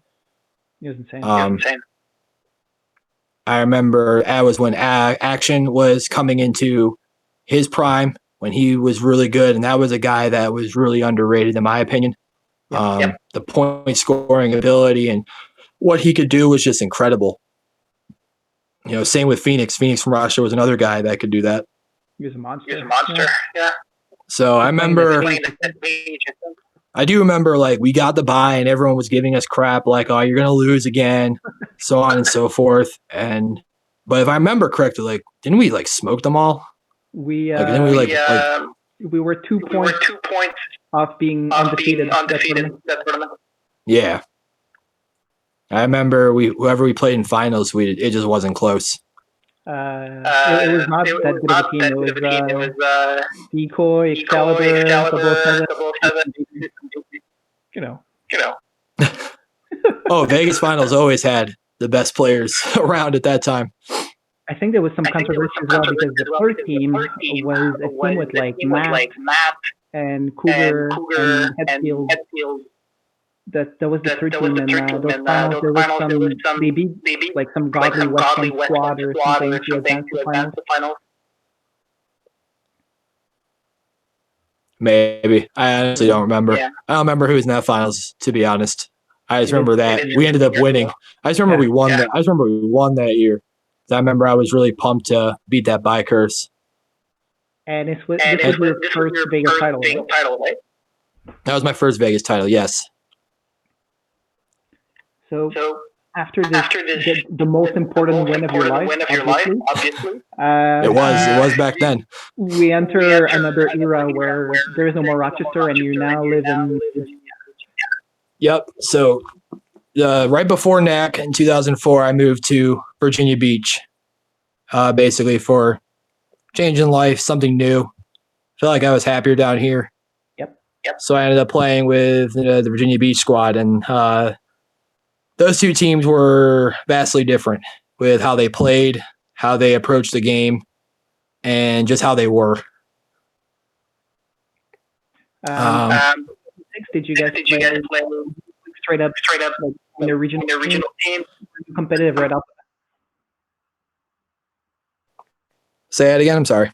So 2006, you joined the team. Did you end up like playing regionals, or like even 2005? Like, were you guys competitive right off the bat? So 2005 was the first year that I played regionals with them, and that was the year I was a captain. And that was a year where I learned that I am not a good captain. I'm not good with organization or keeping these guys in line. I was just good with like strategy and what we should do to win this game, or so on and so forth, and how to improve as players. But regionals that year were in Knoxville. A team that year was myself, Jive Turkey. Zeus was banned that year for some stuff that happened at the center, so he wasn't allowed to play. Lucian, Trunks, Hydro, Chaos, Onyx, and Earnhardt. I think it was something like that. So it was a different VB team that a lot of people were used to, but that was mostly core like the VB players at the time. We ended up playing at Knoxville that year, and I remember going to Knoxville and going into the captain's meeting, and I remember like half the players on our team were basically like, we're not going to NAC. Like, they had no desire to go to NAC. And I think NAC was either at NRH or Mesquite. It was in Mesquite that year. Far. Something like that. Yeah. And I remember them telling me they were like, oh, we're not going to go that year. Like, we're not going to NAC. So I remember telling them at the captain's meeting, like, we're not going to go to NAC. Whatever place we get, they for whatever reason, a lot of them don't want to go to NAC. The question of money, motivation. It was mostly money with VB back then. It was just far for them and so on and so forth. So, I'm pissed because I'm like, well, why did we do this? why are we even playing? So we ended up playing regionals and we got third. We got third. Okay. We got third that year. Richmond won that year, and Knoxville got second. That was when the Richmond guys played with Victimizer, when Victimizer was playing for them. Yeah, it was good player. Yeah, they were a really good team then. And I remember that was what started kind of the rivalry they already had that rivalry, but it started the rivalry like with me around being like, we need to beat these Richmond guys. And that's when we ended up practicing against them a lot, trying to get better. So you guys got NEC was 2000 or 2006. 2007 actually. We need to talk about that year. Was 2006 not noteworthy at all in terms of regionals and NEC? 2006 definitely. The best thing for about 2006 was long story short was I couldn't play, but I was very proud of the Virginia Beach guys because they won regionals without me. And I was very proud of them as a team that they were able to do that. And I knew they were able to do that. I remember talking to Phoenix and Victimizer because I was living with them at the time. And I remember telling them that, you better watch out. I mean, even without me playing, those guys can still win. And they honestly took me lightly. And that was when VB ended up winning regionals that year. And that was pretty much all that happened in that year, in 06. So 2007, though, we talk about that year. Really good year. Yeah, so 2007, that was a year that the Richmond guys tried out for us. But this is how pretty much the whole story went, was that neither of us had enough for a team that year. Like, we pretty much told the guys that were dropping out year after year, don't try out if you don't have the money. Don't flake on us, so on and so forth. Because we were just over that. We were just over that mentality. Like, why are you even wasting our time or that money? I mean, I was honestly paying for a lot of the players to practice.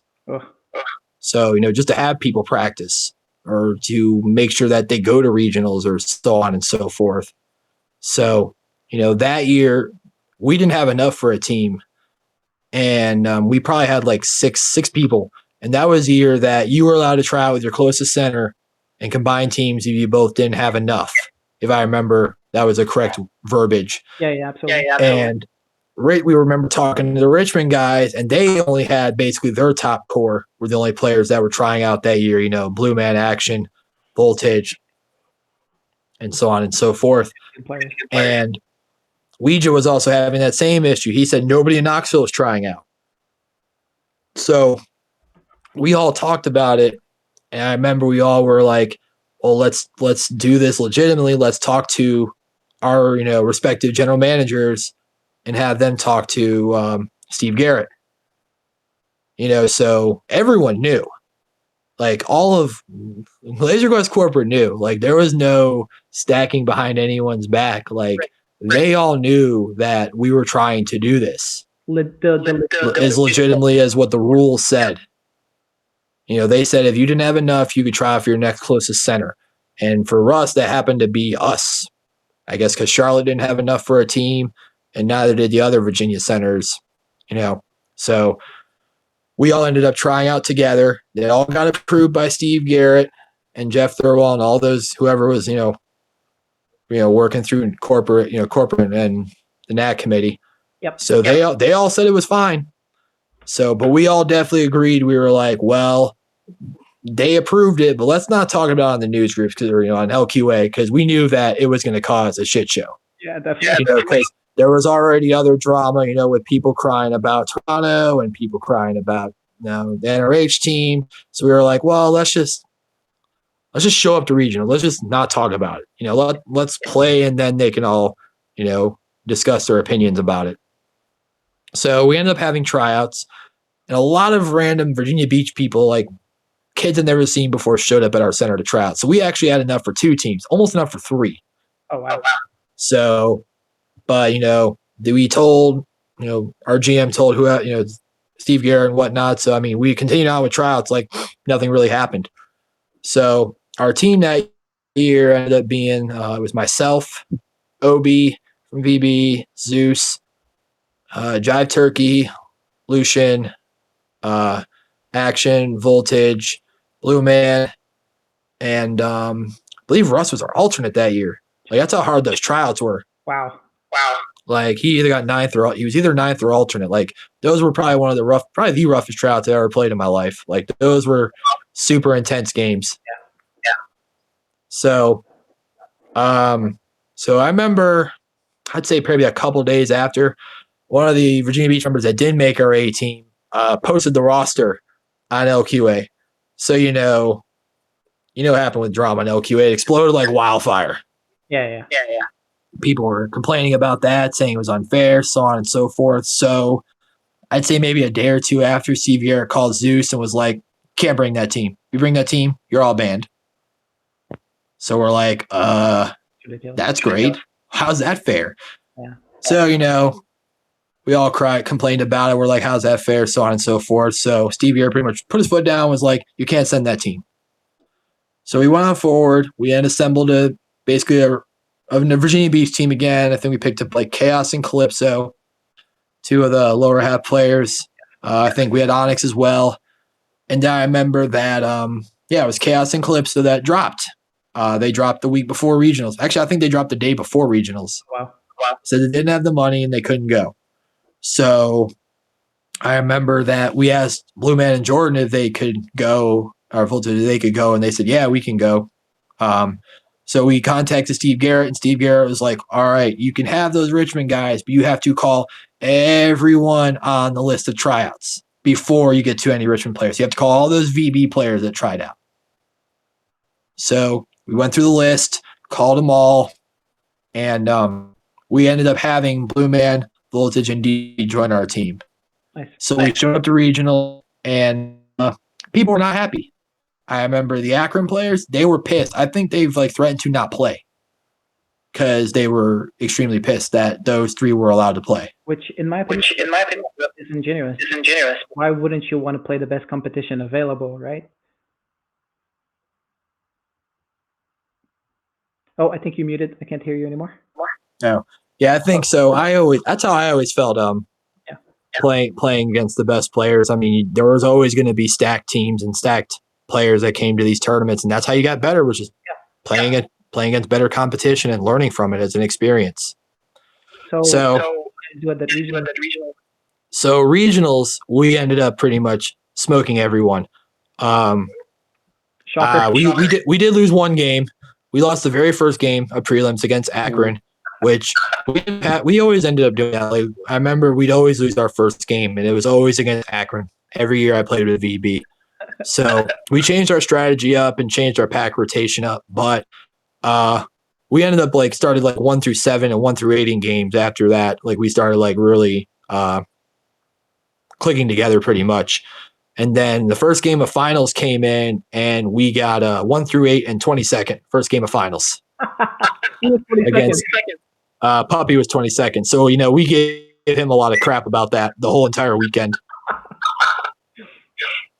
And so yeah, we played Charlotte and Akron in finals, and yeah, we smoked both those teams because that team that I played on, it wasn't the full 07 team that we had tryouts with, but man, that team was incredible to play with. I wish that either of those two teams could have actually went to NAC that year. So in your opinion, you take that original team to NAC that year that Houston won. Do you guys win? Yes, absolutely. I know other people don't agree, but I played against those guys all the time. And we practiced all the time together as much as we could, and just the drive and the energy and the determination of that team, and what they were willing to do to help one another. We'll play whatever packs and play whatever spots we needed to. Those guys were ready to win, and I felt that we definitely could have done that for sure. Yeah. So what team did you end up taking to NEC that year? So literally, I want to say a week after regionals happened, Steve Garrett calls Zeus again and says, and this is funny because he says this after we won regionals, he's like, "Oh, I can't wait to see what this team's going to do at Gwinnett." Right, so he calls Zeus and he's like, "Well, after some deliberation and talking to people, we feel it's unfair if you bring those Richmond guys to nationals. If you bring those Richmond guys to nationals, you will all be banned from future competitive Laser Quest." So Zeus and I are looking at her like, really? Why are you changing your mind again? Yeah. So we ended up changing our team around. So 2017 was myself, Zeus, Lucian, Onyx, Chaos, Calypso. We ended up pulling Trunks out of retirement because that man hadn't played in years. I think we paid for his airfare and whatnot. Obi, Turkey didn't play with us that year. I remember that. So it was good for a VB team, for a all original Virginia Beach team. And we ended up getting 5th that year, which was really good. Yeah. Which was amazing. It was really good that year. So, it had me definitely thinking, what if we had that original team? Could we have, which I feel like we could have beat Brampton and Houston. Right. But okay. But that was definitely one of my other best tournament weekends because between regionals and NAC, I think I won 18 games, 18 out of 24. That's insane. Something crazy. I was definitely out for blood that year for sure. I wanted to destroy everyone. I just wanted to win. I just wanted to win NAC, and I felt that we could have done that. I felt like we could have done it. And there were times, even with the VB team in 07, the one that went to NAC, we held close with some games. There were some games we held close with Houston and Brampton. So I felt like we were getting there. Right. We just could never get fully over that hump or have the same consistent team pretty much. That would have been something finally in Houston winning NAC. Yeah. That would have been cool to have that on record. So after that year, you keep playing. You sent the team 2008 and 2009, which was your final NEC, correct? Right. 2009 was our final year. How did you guys do that year? So that year, that was the first year they implemented double quest playoffs. So we ended up losing in the first round of playoffs. So I'll say we got 6th or 7th. I think it depends on what your seeding was. Okay. I think we were the 3-6 seed, and we played against Federal Way. Okay. And we definitely, I honestly wish that the finals of that tournament in Vegas was the same day, because that same energy and drive, especially after we beat NRH in prelims, I think if we had carried that over to the second day, I think we could have been in the top two. But the second day, we definitely fell very flat, and I feel like we definitely underestimated Federal Way, and they just took it to us. Right. I remember one of the first game of playoffs that I couldn't find anyone. And I remember finding our lower half upstairs with like 5 of the Federal Way guys, and they just didn't say anything to us about that. So that definitely hurt us. Yeah. Chalk it up maybe inexperience, nerves, or like you say, just lack of motivation, like, for the second day. Yeah, I think everyone just partied a little too much. It wasn't Vegas that year, so it's all about momentum. If that momentum changes, it could definitely alter the results for sure. Definitely. So obviously the NAC got canceled in, I believe 2012 was the last year. Why was your last NAC 2009? Could you not get a team together from VB or Richmond for all those? It was a combination of multiple things. I know after we lost in 09, I was definitely very frustrated, and other people were frustrated for people that didn't come to practice. Just didn't have the same intensity and motivation that we did, or the same drive. Some people getting them to practice was like pulling teeth. Our general manager at the time, he allowed us to demo for free, and I remember telling some of them, if you can't make practice, at least come demo. It's free tag. How are you going to turn down free tag? I just don't get that. And then some of them complained about getting destroyed at NAC. And then I was just like, you didn't practice. What do you expect? If you don't practice, you're going to get killed. Yeah, I know if I don't practice, I'll get destroyed. That's how I always felt. So I was always down to practice and whatnot. Make nerds cry.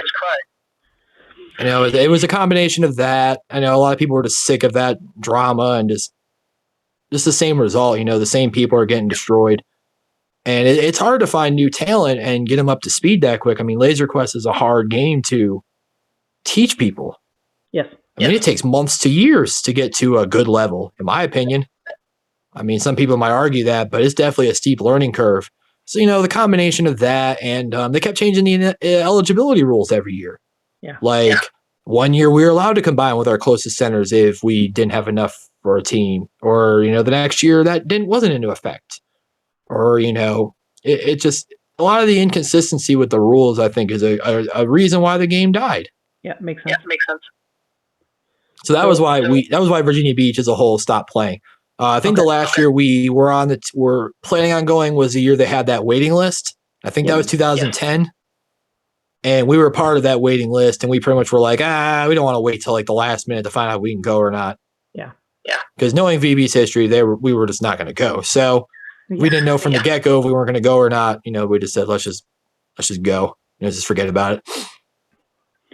So obviously this is the end of your career at NAC, but you go on to play a bunch of tournaments. The next side tournament that I actually want to talk about is Vegas 2018, but there's still a gap of like 8-9 years. Is there any specific tournament you want to talk about? Like anything that stands out during those years? No, I'll be honest. I don't think I won anything from like 2012 to like, shoot, it might even be longer than that, from like 2010 to like 2016 or 17.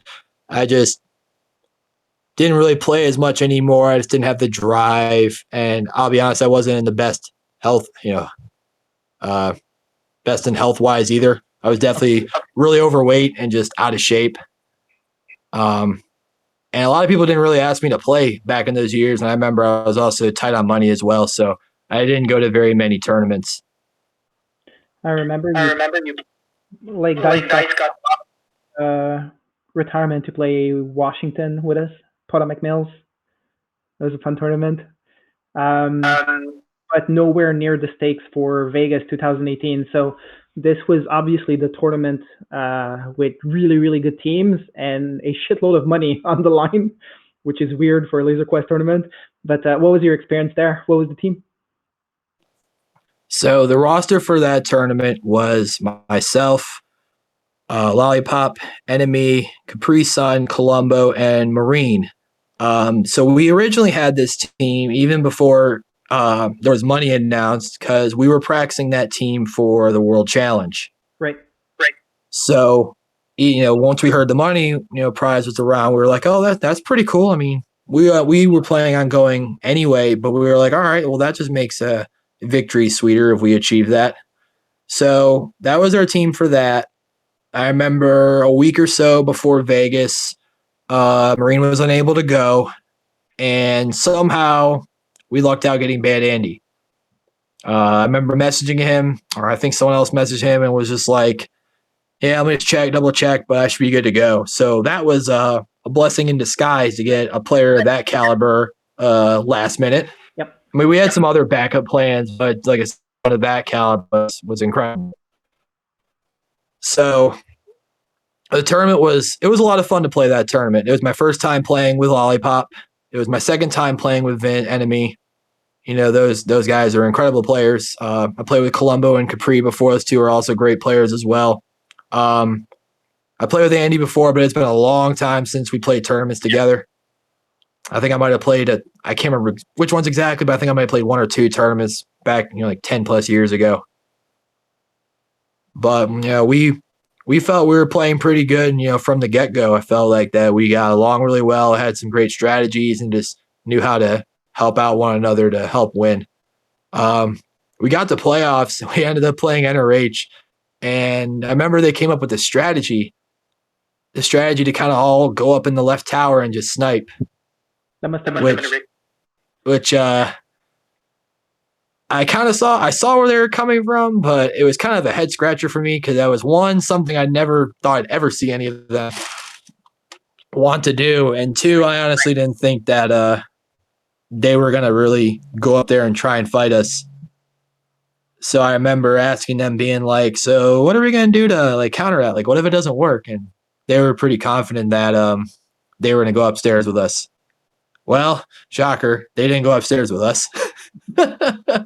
So I remember we were all sniping upstairs in the left tower, and I remember after like a minute of that, we all was like, all right, forget it, and just went down and just fought them all spread out across the arena. I think we ended up winning that game with like 1,500 points. Oh, wow. Something really low. So it was an interesting strategy that I guess semi-worked out. I don't know.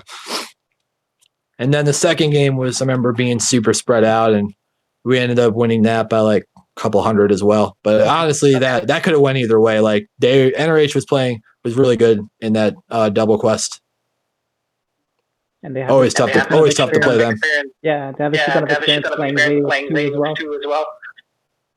Yeah, it's always tough to play them. So in finals, we ended up playing Justin's team, which was him, Trixie, Kamikaze from France, Red Sushi, Wolverine. Yeah. And you can't forget my boy Corwin. And Corwin, yep. I was getting to Corwin. So I remember we were strategizing for them. We were waiting for a spread out game because I honestly had a gut feeling that they were going to spread us out along the floor because I was like, if I was playing our team, I would never play us in the tower. That's suicide. Why would you go do that? Unless you have the firepower to go against that team in the tower, I wouldn't do it. So we were like planning for a spread out game without the towers and the floor. And I remember we all walk in the arena and they all just march up to the right tower. And I remember looking at Enemy and Lollipop, and I'm like, well, okay. I guess Vegas is going to end in the right tower. Let's go. Definitely. Let's go get our spots. I mean, that was the proper send off for that tournament as a whole. Was, it started in the right tower because if you've never been to Vegas, everyone went in that right tower every year. They'd fit all 30 people or 15 people or however many total players. Like they'd all go in that tower every game. As years went on, it kind of spread away from that tower, but it always ended up being in that right tower. It was pretty cool that the last Vegas was in that right tower. Proper send off. And you guys ended up winning the tournament. Was it a handy win? Did you guys win by a lot? Yeah, it was a fair amount. I couldn't tell you by how much, but it was definitely a comfortable win. But they definitely played us tough. It wasn't like they were a bunch of pushovers. No, they're not. Vegas finals are always rough, no matter who was in there. except for when we played. Yeah. So that must have been a really satisfying win. It's like the last event in Vegas. You get to come out first place and win the tournament, right? Yeah, I mean, it was definitely a very fun team win and getting to play with those guys. And I felt pretty good about World Challenge because, this was our practice for World Challenge. Because we talked about meeting at different area, or I talked about going to Texas to practice with them once or twice, to get ready for World Challenge. And then I remember after Vegas, like we were still pretty excited about it. And then I remember after the European teams dropped out, the motivation for pretty much all of us were like flat, from excitement was 100% to like 0. Right. And I was honestly on that boat too. And, no disrespect to the other team that went there, but I really wanted to play the French guys and beat the crap out of them after all the junk they were talking about. Pretty much that they got lucky or whatever they were saying. I don't know what they were saying, but I remember talking junk, like pretty much the U.S. win was a fluke in 2017. So I was hoping those guys would come to the World Challenge in San Jose, but they ended up not going. So pretty much most of that team just said, nah, I don't want to play this. This is stupid. It's a waste of time. But obviously, as you brought that team, you have the next team into the ground, right? What's that? Obviously, if you would have brought your original team, you would have beat that like Adam and like that NRH Toronto stack into the ground, right? I think we could have beat them. I think it would have been really close though. That was so much talent. It would have been a really cool in the double quest. Yeah, I think that would have been a real incredible double quest to be a part of. But I think we could have beat them. I don't think it was a definite. Playing against guys like Sifimo, Sector, Excalibur, those guys are otherworldly players. Like those guys could control a game easily and smoke us all, or one of us, like Enemy or Lollipop, can just take over a game. I mean, they had a lot of game controlling players on both teams that either way, it could have went either way, in my opinion. Yeah, I would have rather been with that team, but I felt out of the respect for Lucian running the tournament that I said I was going to go regardless. I didn't want to drop from the tournament and then lose another solid team from that tournament, and which could have, domino affected to that whole tournament getting canceled. Yes. Which would have been a shame because Lucian did put so much work into it, right? Right, absolutely. And I feel that he probably would have done the same for me if he were in my shoes. So I agreed, and I know Ray also agreed that we were still going to play regardless. So we ended up going with the team that we had. And you guys did decent. I think you guys got top 3? Yeah, we took 3rd. Who did you lose against in playoffs? We lost against the West Coast team by I want to say 600-700. Ouch. Okay. But they played very well and definitely deserved that win. I mean, I wish we could have done better, and I really wish I could have played better, but just wasn't there for us that weekend. All right. So this pretty much completes your history of obviously. I think you've played so much tournaments and you have such a story that we could talk like for yeah with all the tournaments that you've played. But I want to ask you a few questions that I've been asking pretty much everybody that's been on the podcast. What do you consider to be your top 5 players of all time?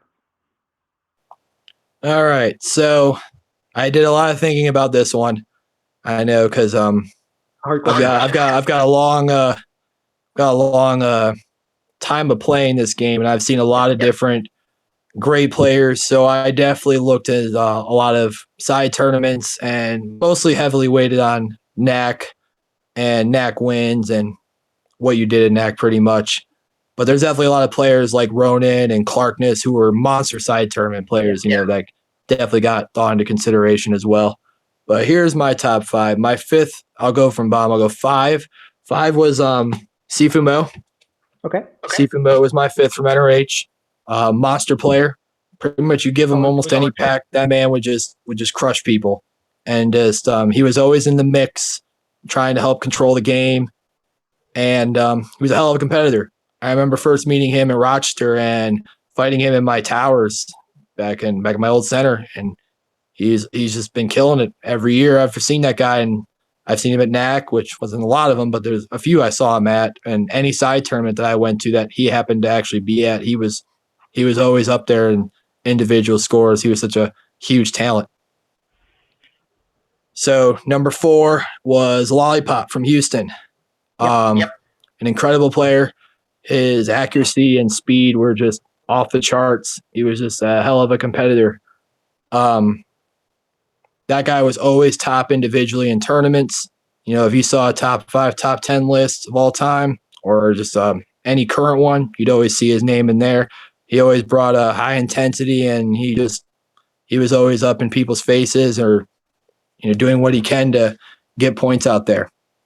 Such a cerebral player too, right? For my podcast with him, the depth of analysis that he brought to the game was like on another level. Yeah. So playing in Vegas with him was a fun experience, like just talking strategy and just like analytics of quests. And that guy is just an encyclopedia of stuff. Like that guy, you could talk for days with him, and it's just fascinating to learn what he had to say and what his mindset is. And I felt a lot of mine was I'm like that as well with the game. I mean, I could talk for days about Laser Quest, just about strategy and whatnot. Fashion, yeah. So that's two. So after him, number 3 is going to be Carnage. That guy was one of the OG legends of Laser Quest. I mean, that guy has been amazing since 1998 till now. Yeah. He might not be the same firepower that he was back then, but he still is a top 10 top player now. Individually to this day, and that's incredibly of any player to have that longevity, to still be around and be that passionate and still play that well in the game. I was joking in my prop. I was like, so we all get older or when and deadly, Yeah, it's just amazing that man is still able to bring the pain like he is this day. I mean, it's crazy. Two more. So number 2 is Excalibur. Yes. Excalibur is the best point scoring player in this game ever. Yeah. If that man didn't get first place, I was always shocked. Always. Like that man's talent for point scoring, helping his team, controlling the game, it was just incredible. And he was always great solid player for 10 plus years. Shoot, maybe even 15. And ever since the early 2000s, he was always been a real top player. And you definitely saw in those years that he won NACs. Like he was definitely a big reason why. And every tournament you see him go to, you'd always see him on the top in the individual stats. Like I said, if I didn't see him at first or second individually, I was always shocked. I remember we just played a tournament in Mississauga, and he got third overall in prelims, and that was a disappointment for him. Right. He was expecting to get first. That's the standard when you're talking about Adam. Right. I have the same kind of mindset as well when I go to these tournaments. Like I want to get first overall, win every game. I mean, it's not always physically possible, but I know how he feels. Yeah. All right. Only one spot left.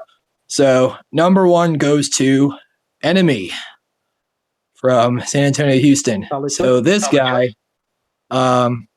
his talent is incredible. I remember first meeting him at VDM 1999. And at this tournament, he literally won every game. He won every game. I think he won the solo tournament and he won the team tournament as well with his team. But I remember he literally won every game. He would just destroy everyone. And then the only time I ever got to play him in that game was in a practice game. And just watching him play, just how mobile and all these laser flips and spins that he was doing. And he was just annihilate people. Yep. And like I said, I got to play him again in 2000 at NAC. And I was so stoked I beat him. Like I'm a 14-year-old kid and I beat one of the best Laser Quest players at that time. So I was pretty stoked to do that. But man, that guy is just incredibly what he brings to the game. It just seems so easy for him. It just feels like he just keys in and now he already wins the game. That's just how it feels to me when I see that guy play. Just his accuracy. He's so accurate. Like I'm just amazed. If he does that one swipe and I'm not down, I'm amazed. Like that's how accurate that man is. He's so quick, and he's just always been consistently great. And, you know, I think a testament to his talent is that he factored in knack wins in your top 5, and he doesn't have a knack win or really success at NAC, yet you still put him in first place. So that's how good Vince is, right? Well, he does have the 07 win, but yeah, his individually success of just how incredibly powerfully strong this man is of when he plays in these games. Like, he's just he makes such a huge impact. Like, people were afraid of him, and people just made strategies around this guy. I mean, any of those top 5s, people made strategies around them. Yeah. Like, I remember making strategies. Like, I remember making strategies against all of them, you know, and in tournaments and NACs of how to disrupt them or work around them or frustrate them or just how to play better than them. Yep. You know, but I feel like that guy was like, he was honestly like the Michael Jordan to me of Laser Quest. That man was just insane. This is skill level. It was just on another level, in my opinion. Okay, a little bit of a tweak on that question. Who do you consider to be the top 5 players in their prime? So with this, I changed it up a little bit of who I wanted to put in because I knew if I did a top 5 prime, it was going to be a lot of the same players. So I kind of tweaked it up a little bit of players that were very good in their prime that deserve a lot of props, pretty much. Okay. So first one I put was Ronan. Yes. So Ronan's success of side tournaments was something I've never seen before. You know, with him, Marine, and Darkstorm, they won like 10 to like 15 side tournaments in a row. Yeah. And they won like all the good ones. They won like Vegas. They won a Lincoln tournament. They won, I know they won Wichita 3-man. They won a bunch of North Side tournaments. I mean, those 3 led by him, they won everything. And that man, he was so frustrating for me to play against. Well, one, because he was left-handed. Yep. I'm not used to playing much left-handed, being a left-handed myself, but his playing style and his accuracy was just so frustrating for me to play against. And he was just incredibly good. It's a shame he didn't continue playing because I feel that had he stuck around with whichever team, you know, the Appleton guys or with the Chicago guys, I think they could have had, or he could have played with Hoffman.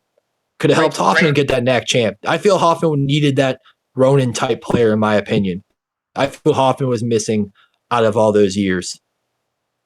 They were missing that top dog player like Ronan. And definitely he could have been right. And he was able to bring Downers Go to like some NAC playoff almost single-handedly, right? Yeah, I mean, the dude was an incredible player, without a doubt. All right, so that's one. So 2, I put Enemy. We don't have to really go much into that again. Makes sense. Yep. 3, I put Excalibur. Okay. 4, I put Decoy. So a lot of people don't, if you do remember, Decoy was probably one of the best in the country in He was insane. Early 2000s. Like, that man was insane. His playing style and what he could do and scoring wise. And I'll be honest, I learned a lot of how I played from playing alongside him because during the early 2000s, him and I played a lot of side tournaments together. Yes. And we had a lot of continued success. And I learned a lot about how to play and how to use basically my height and length to use it to my advantage, you know, whether it be tagging shoulders, playing on walls, you know, so on and so forth. But that man was just incredible of what he could do as a teammate and what he can do scoring wise. I mean, he was a humongous threat. And it's a shame that he stopped playing as well because he was a monster. Absolutely. He was a monstrous player. All right. One more.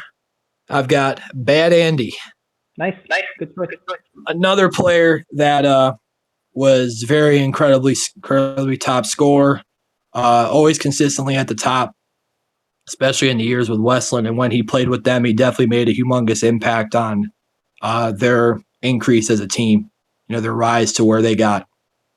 And honestly, I feel that they're the best team to never win a NAC. And I wish they did. I wish they did get to win a NAC.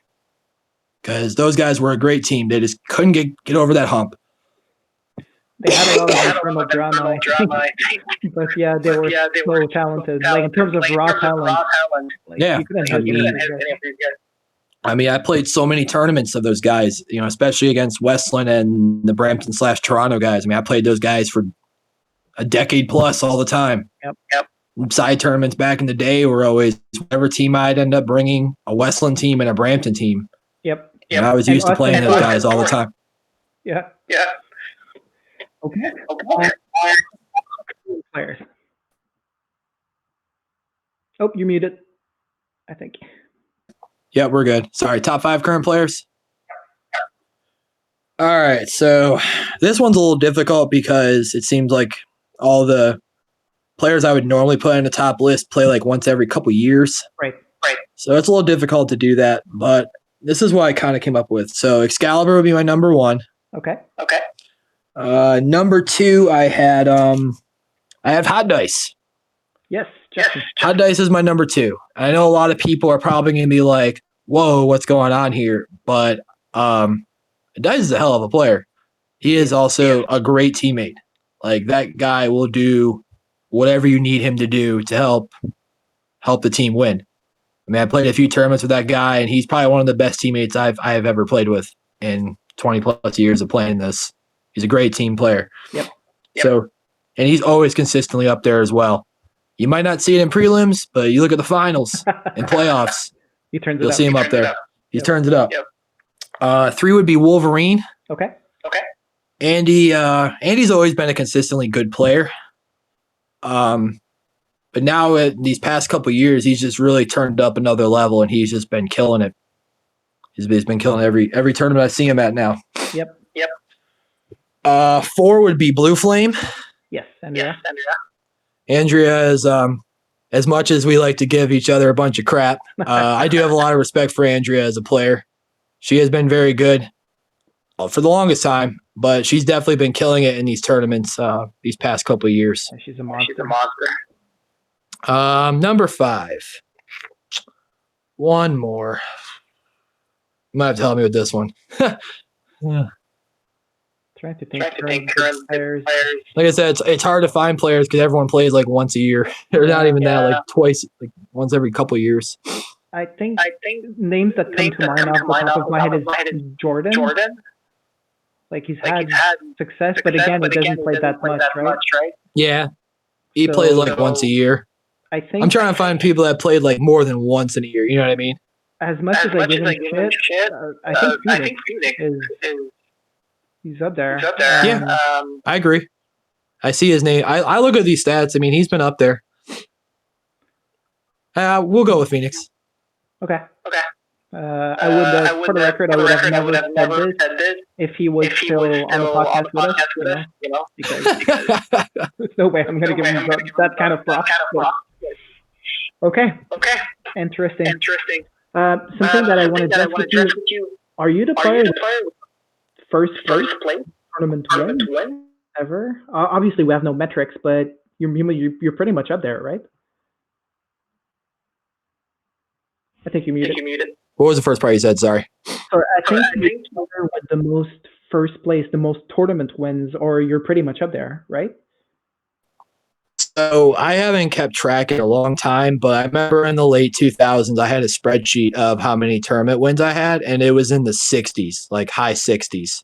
So I'm sure it's in the low 70s by now. But I mean, it's definitely impressive looking back on it. But I had a lot more tournaments being in the Northeast.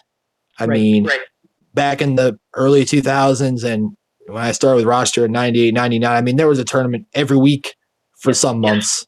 So I definitely had an advantage of that. But a lot of these tournament wins I had were against like very high caliber players.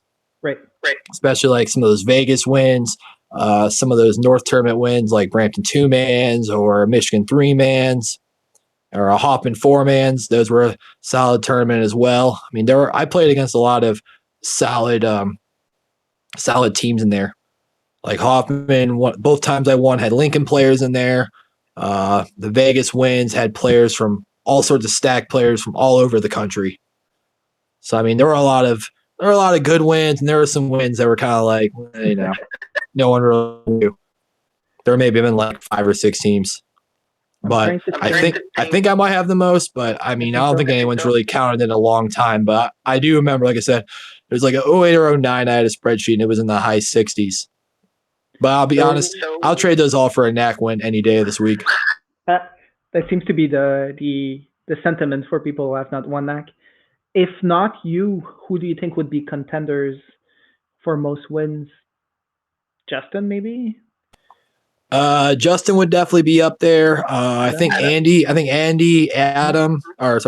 would be up there. Excalibur would definitely be up there. I think someone like Force or Exodus, they had a bunch of wins. Yeah. They had a bunch of wins back in the day. Ronan would definitely be in the conversation. Maybe Clarkness. Even like, I know 007 might be up there as well. He might not realize it, but a player like him might be up there. It's hard to say because no one ever really like kept track of it. And honestly, I was debating on doing it, I want to say a year or so ago, but I saw that LQA is gone again. Otherwise, I was going to try and put some sort of spreadsheet for like all the wins because I was just curious how many people have won stuff. I think I still have a link for LQA that works. Let's chat after the podcast. I'll provide it to you. If it's something you'd like to do, I'd like to involve. That seems interesting. Yeah. Well, it would definitely take a lot of digging through alt.sport.lasertag too, because I remember there was a Vegas discussion of like who's won every year, and I had to like dig through to find some of the years like before LQA. Right. Trying to find like who won or whatnot. So I mean, it was something I was definitely interested in for a little bit of time because I was just curious to see like how many other people have won. Because I guarantee there's players like 007 and like Justin or like Ronan that might have a lot of wins that people might not have realized they have. Definitely. Corwin, maybe even. Yes, even Corwin as well. I mean, there's definitely players I'm missing. I know a lot of players will probably chime in when this is done saying like I've won so and so. So I mean, yep. There's probably a lot. Okay, we're at the 2-hour mark here. We're running a little bit late, or a little bit long, but I want to get to some questions that I've prepared for you that I've not shown you. So this is going to be good. This is where we get drama and it gets spicy. No, I'm just kidding. This is more of a lighter, like on the lighter side. So let's start us off with what is your fondest memory of the party pit? The fondest memory of the party pit. So that was from after 09 NAC. And I remember being like, talking to Lucian and being like, all right, Lucian, after I go drinking at the banquet, make sure I don't gamble at all. So I remember I gave him my money so I wouldn't do it.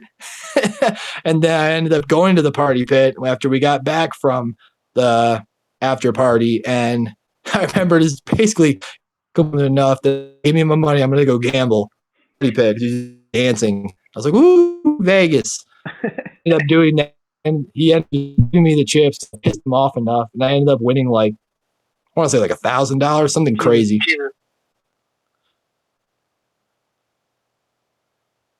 Oh man! I just remember I was like throwing $25 chips at the dancers. Like I was a drunken mess. I was a mess. Oh, so Lucian being like the responsible one is what you're saying. I basically pissed him off enough that he gave me the money. He was being a good helper there, but I think I just pissed him off enough. He was like, "Fine, lose your money. I don't care." Just throws it at me. All right. Second question after you is, I think at this point it's pretty. You cannot dispute the fact that you're the best player to come out of the East. Period. So, who would be the second best player to ever come out of the Eastern region? Man, well, I appreciate you saying that. Second, man, that's a good one. Ooh.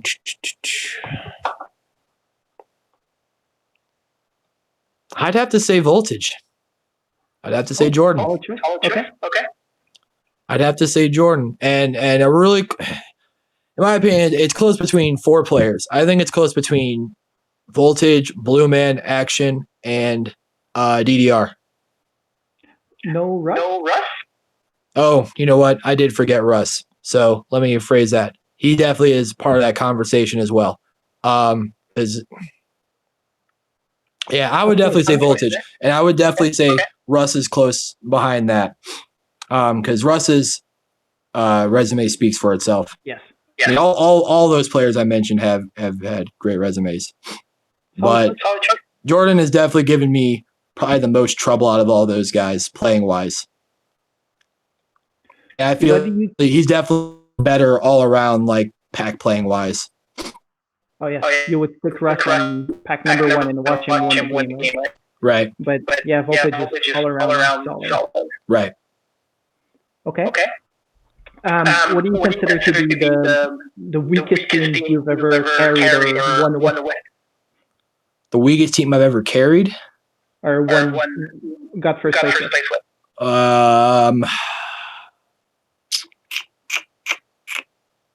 Let's see. Let's see.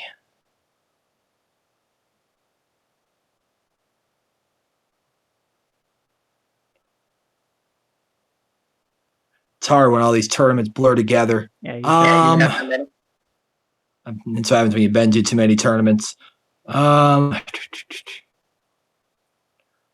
think one of the weakest tournaments I ever remember winning was a WYO tournament. I played with like Calypso and Chaos, who were like the lower half of our team. And we ended up beating like Phoenix and some like Richmond Phoenix and some other players back when he was playing with them. And their team was like Nemesis, Onyx, and someone else. But that was probably one of the weakest teams I ever won with that I could think of offhand. That was like 08 or 09.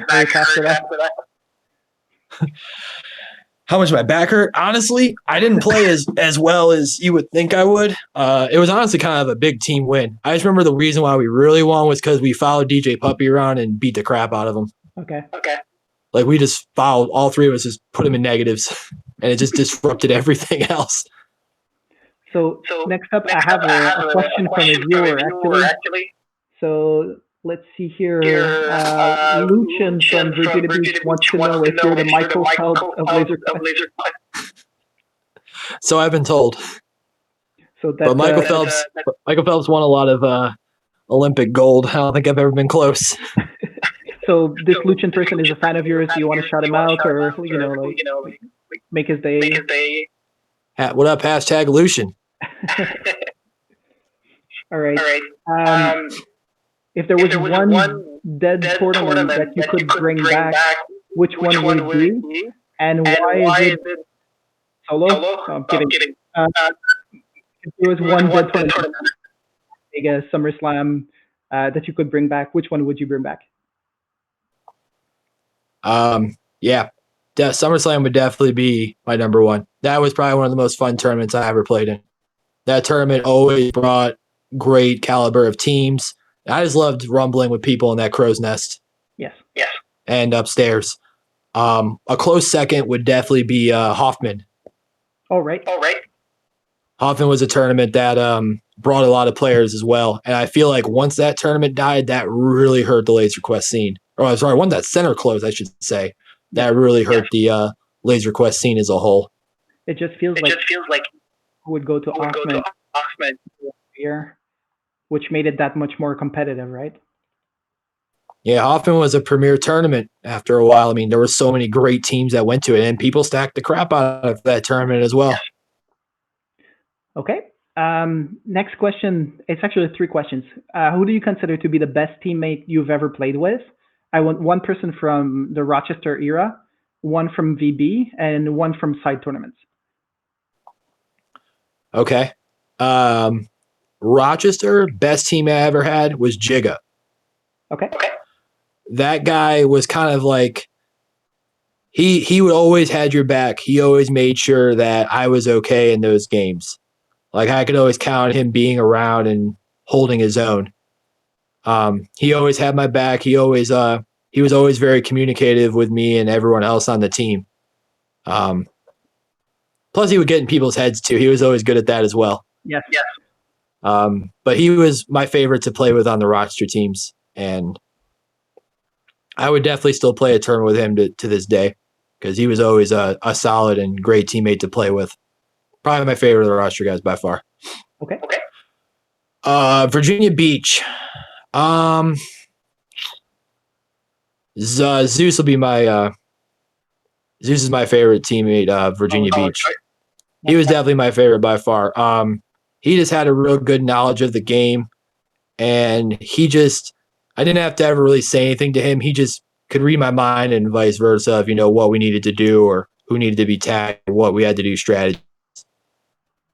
Those were the kind of good teammate relationships I liked. We didn't have to really vocalize. You could just see and just tell what we had to do. And he was definitely the best with that with me.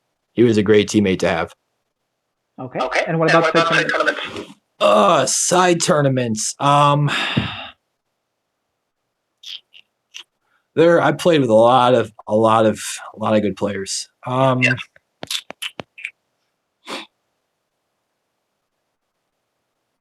favorite side tournaments. It'd have to be Decoy. Blair? Okay. Had to be Decoy. That man was he was a great teammate, as strong of a player as he was. He was always willing to help, and he always was communicative with me and whoever else was on our team. He was awesome with that as well. So I'd have to say Blair.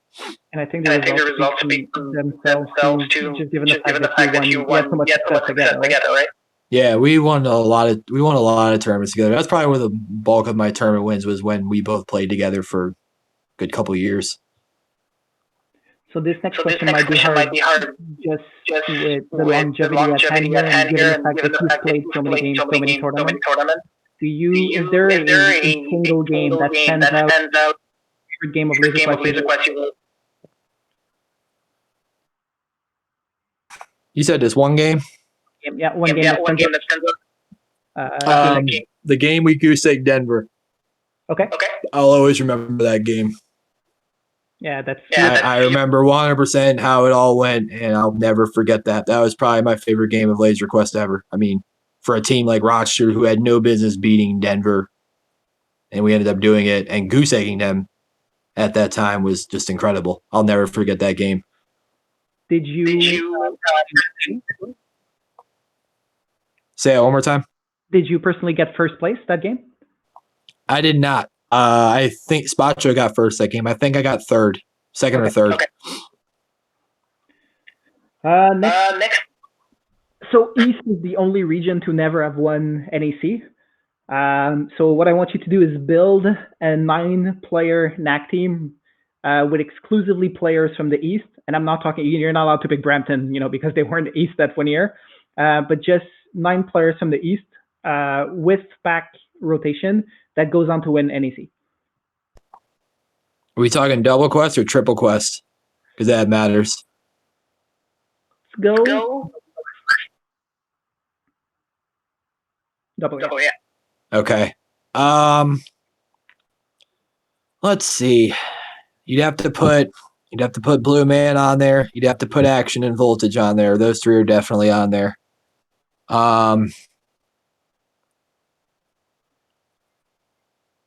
You've got to put Dark Dragon on there. You've got to put Spacho on there. Those 2 definitely belong on there as well.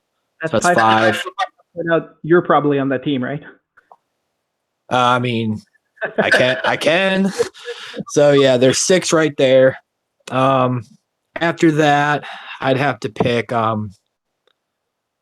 Zeus, Obi.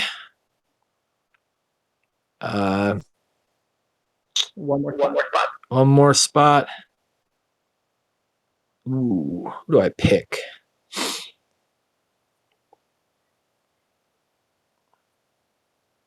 No, you know what? Let me take that. Take off Obi, put on Lucian, and put on Russ as the 9th. Yeah, I thought you were going to forget Russ again. No, Russ definitely deserves to be on there. So this team has a lot of great players. But to me, it seems the 2 good pack players. Who would you put on bad packs on that team? Bad packs, you could definitely put Lucian could definitely play them as well. You could definitely put Blue Man and Voltage both can play them very well. After that, you'd have to probably improvise something, but we can make a good strategy that the bad packs can hold their own. I mean, I honestly would probably take like middle pack like 5th pack, because honestly, I don't need a god pack all the time. Yeah, there's enough firepower in that team to pretty much take down anyone, like you said. Okay. Yeah, that was the game plan with the 07 team. I was going to take like 4th pack or whatnot and give players like Action and Rust better packs and just support them and make sure they score like $1,000 each. And who do you consider to be your biggest Laser Quest role model? Biggest Laser Quest role model? It's Corwin. Corwin, what a shocker. Corwin is the nicest person I have ever met in Laser Quest. He's always been very hospitable to myself anytime I came to visit Toronto. He's always been very friendly and encouraging. I mean, that man is the perfect role model for Laser Quest. Yeah, definitely. And the fact that he's so good at the game and has been so good for so long is just clear on top, right? Like you said, he's such a nice guy. Yeah. Cool guy. And he'll always shake your hand whether you win or lose. He's always been a gracious player. Definitely. Okay. Usually here I have a section for upcoming tournaments. Obviously, that might be a challenge because we don't know when we're going to be allowed to like play tournaments and let alone leave our house. So Denver, I heard, might be postponed. Are you planning on attending Denver at all? So I was not planning on playing Denver when it was announced for this year, but from what I've been told is that the World Challenge is going to be in the Netherlands next year, and if I find a team and if I can commit to playing that, I'm going to play that because I'd love to get overseas. That's probably the last thing I really care about doing Laser Quest wise.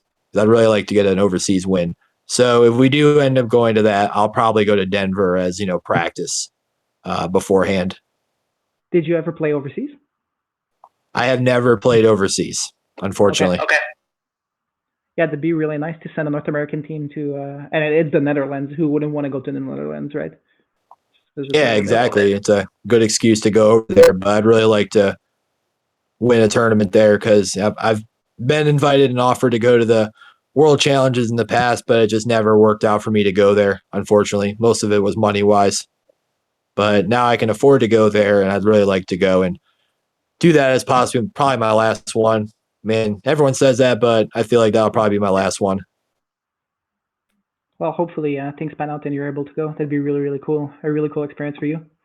Okay, we're at almost 2 hours and 20 minutes. It went by really, really fast. But I think we're going to lose some viewers if we don't finish this soon. So in closing, I want to thank you very, very much for being on this podcast.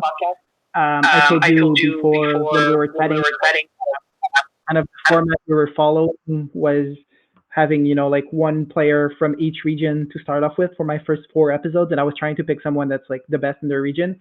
There was no way I was having anyone other than you to represent the East and to be in the first 4 podcasts. So thank you for being on. Is there anything you want to say to the community? Any closing words that you have when we wrap this up? Well, thank you for having me. For one, it's a complete honor, and to come on here and talk about my favorite thing, Laser Quest. But to the community, I want to say thank you for all the good times. Thank you for all the great battles we've had over the last decades, and thank you for all the great memories. And I hope all of you are doing well and staying safe out there. And I hope to see you guys possibly at another tournament, possibly. All right. Thank you so much for the last words. Thank you, sir. Thank you.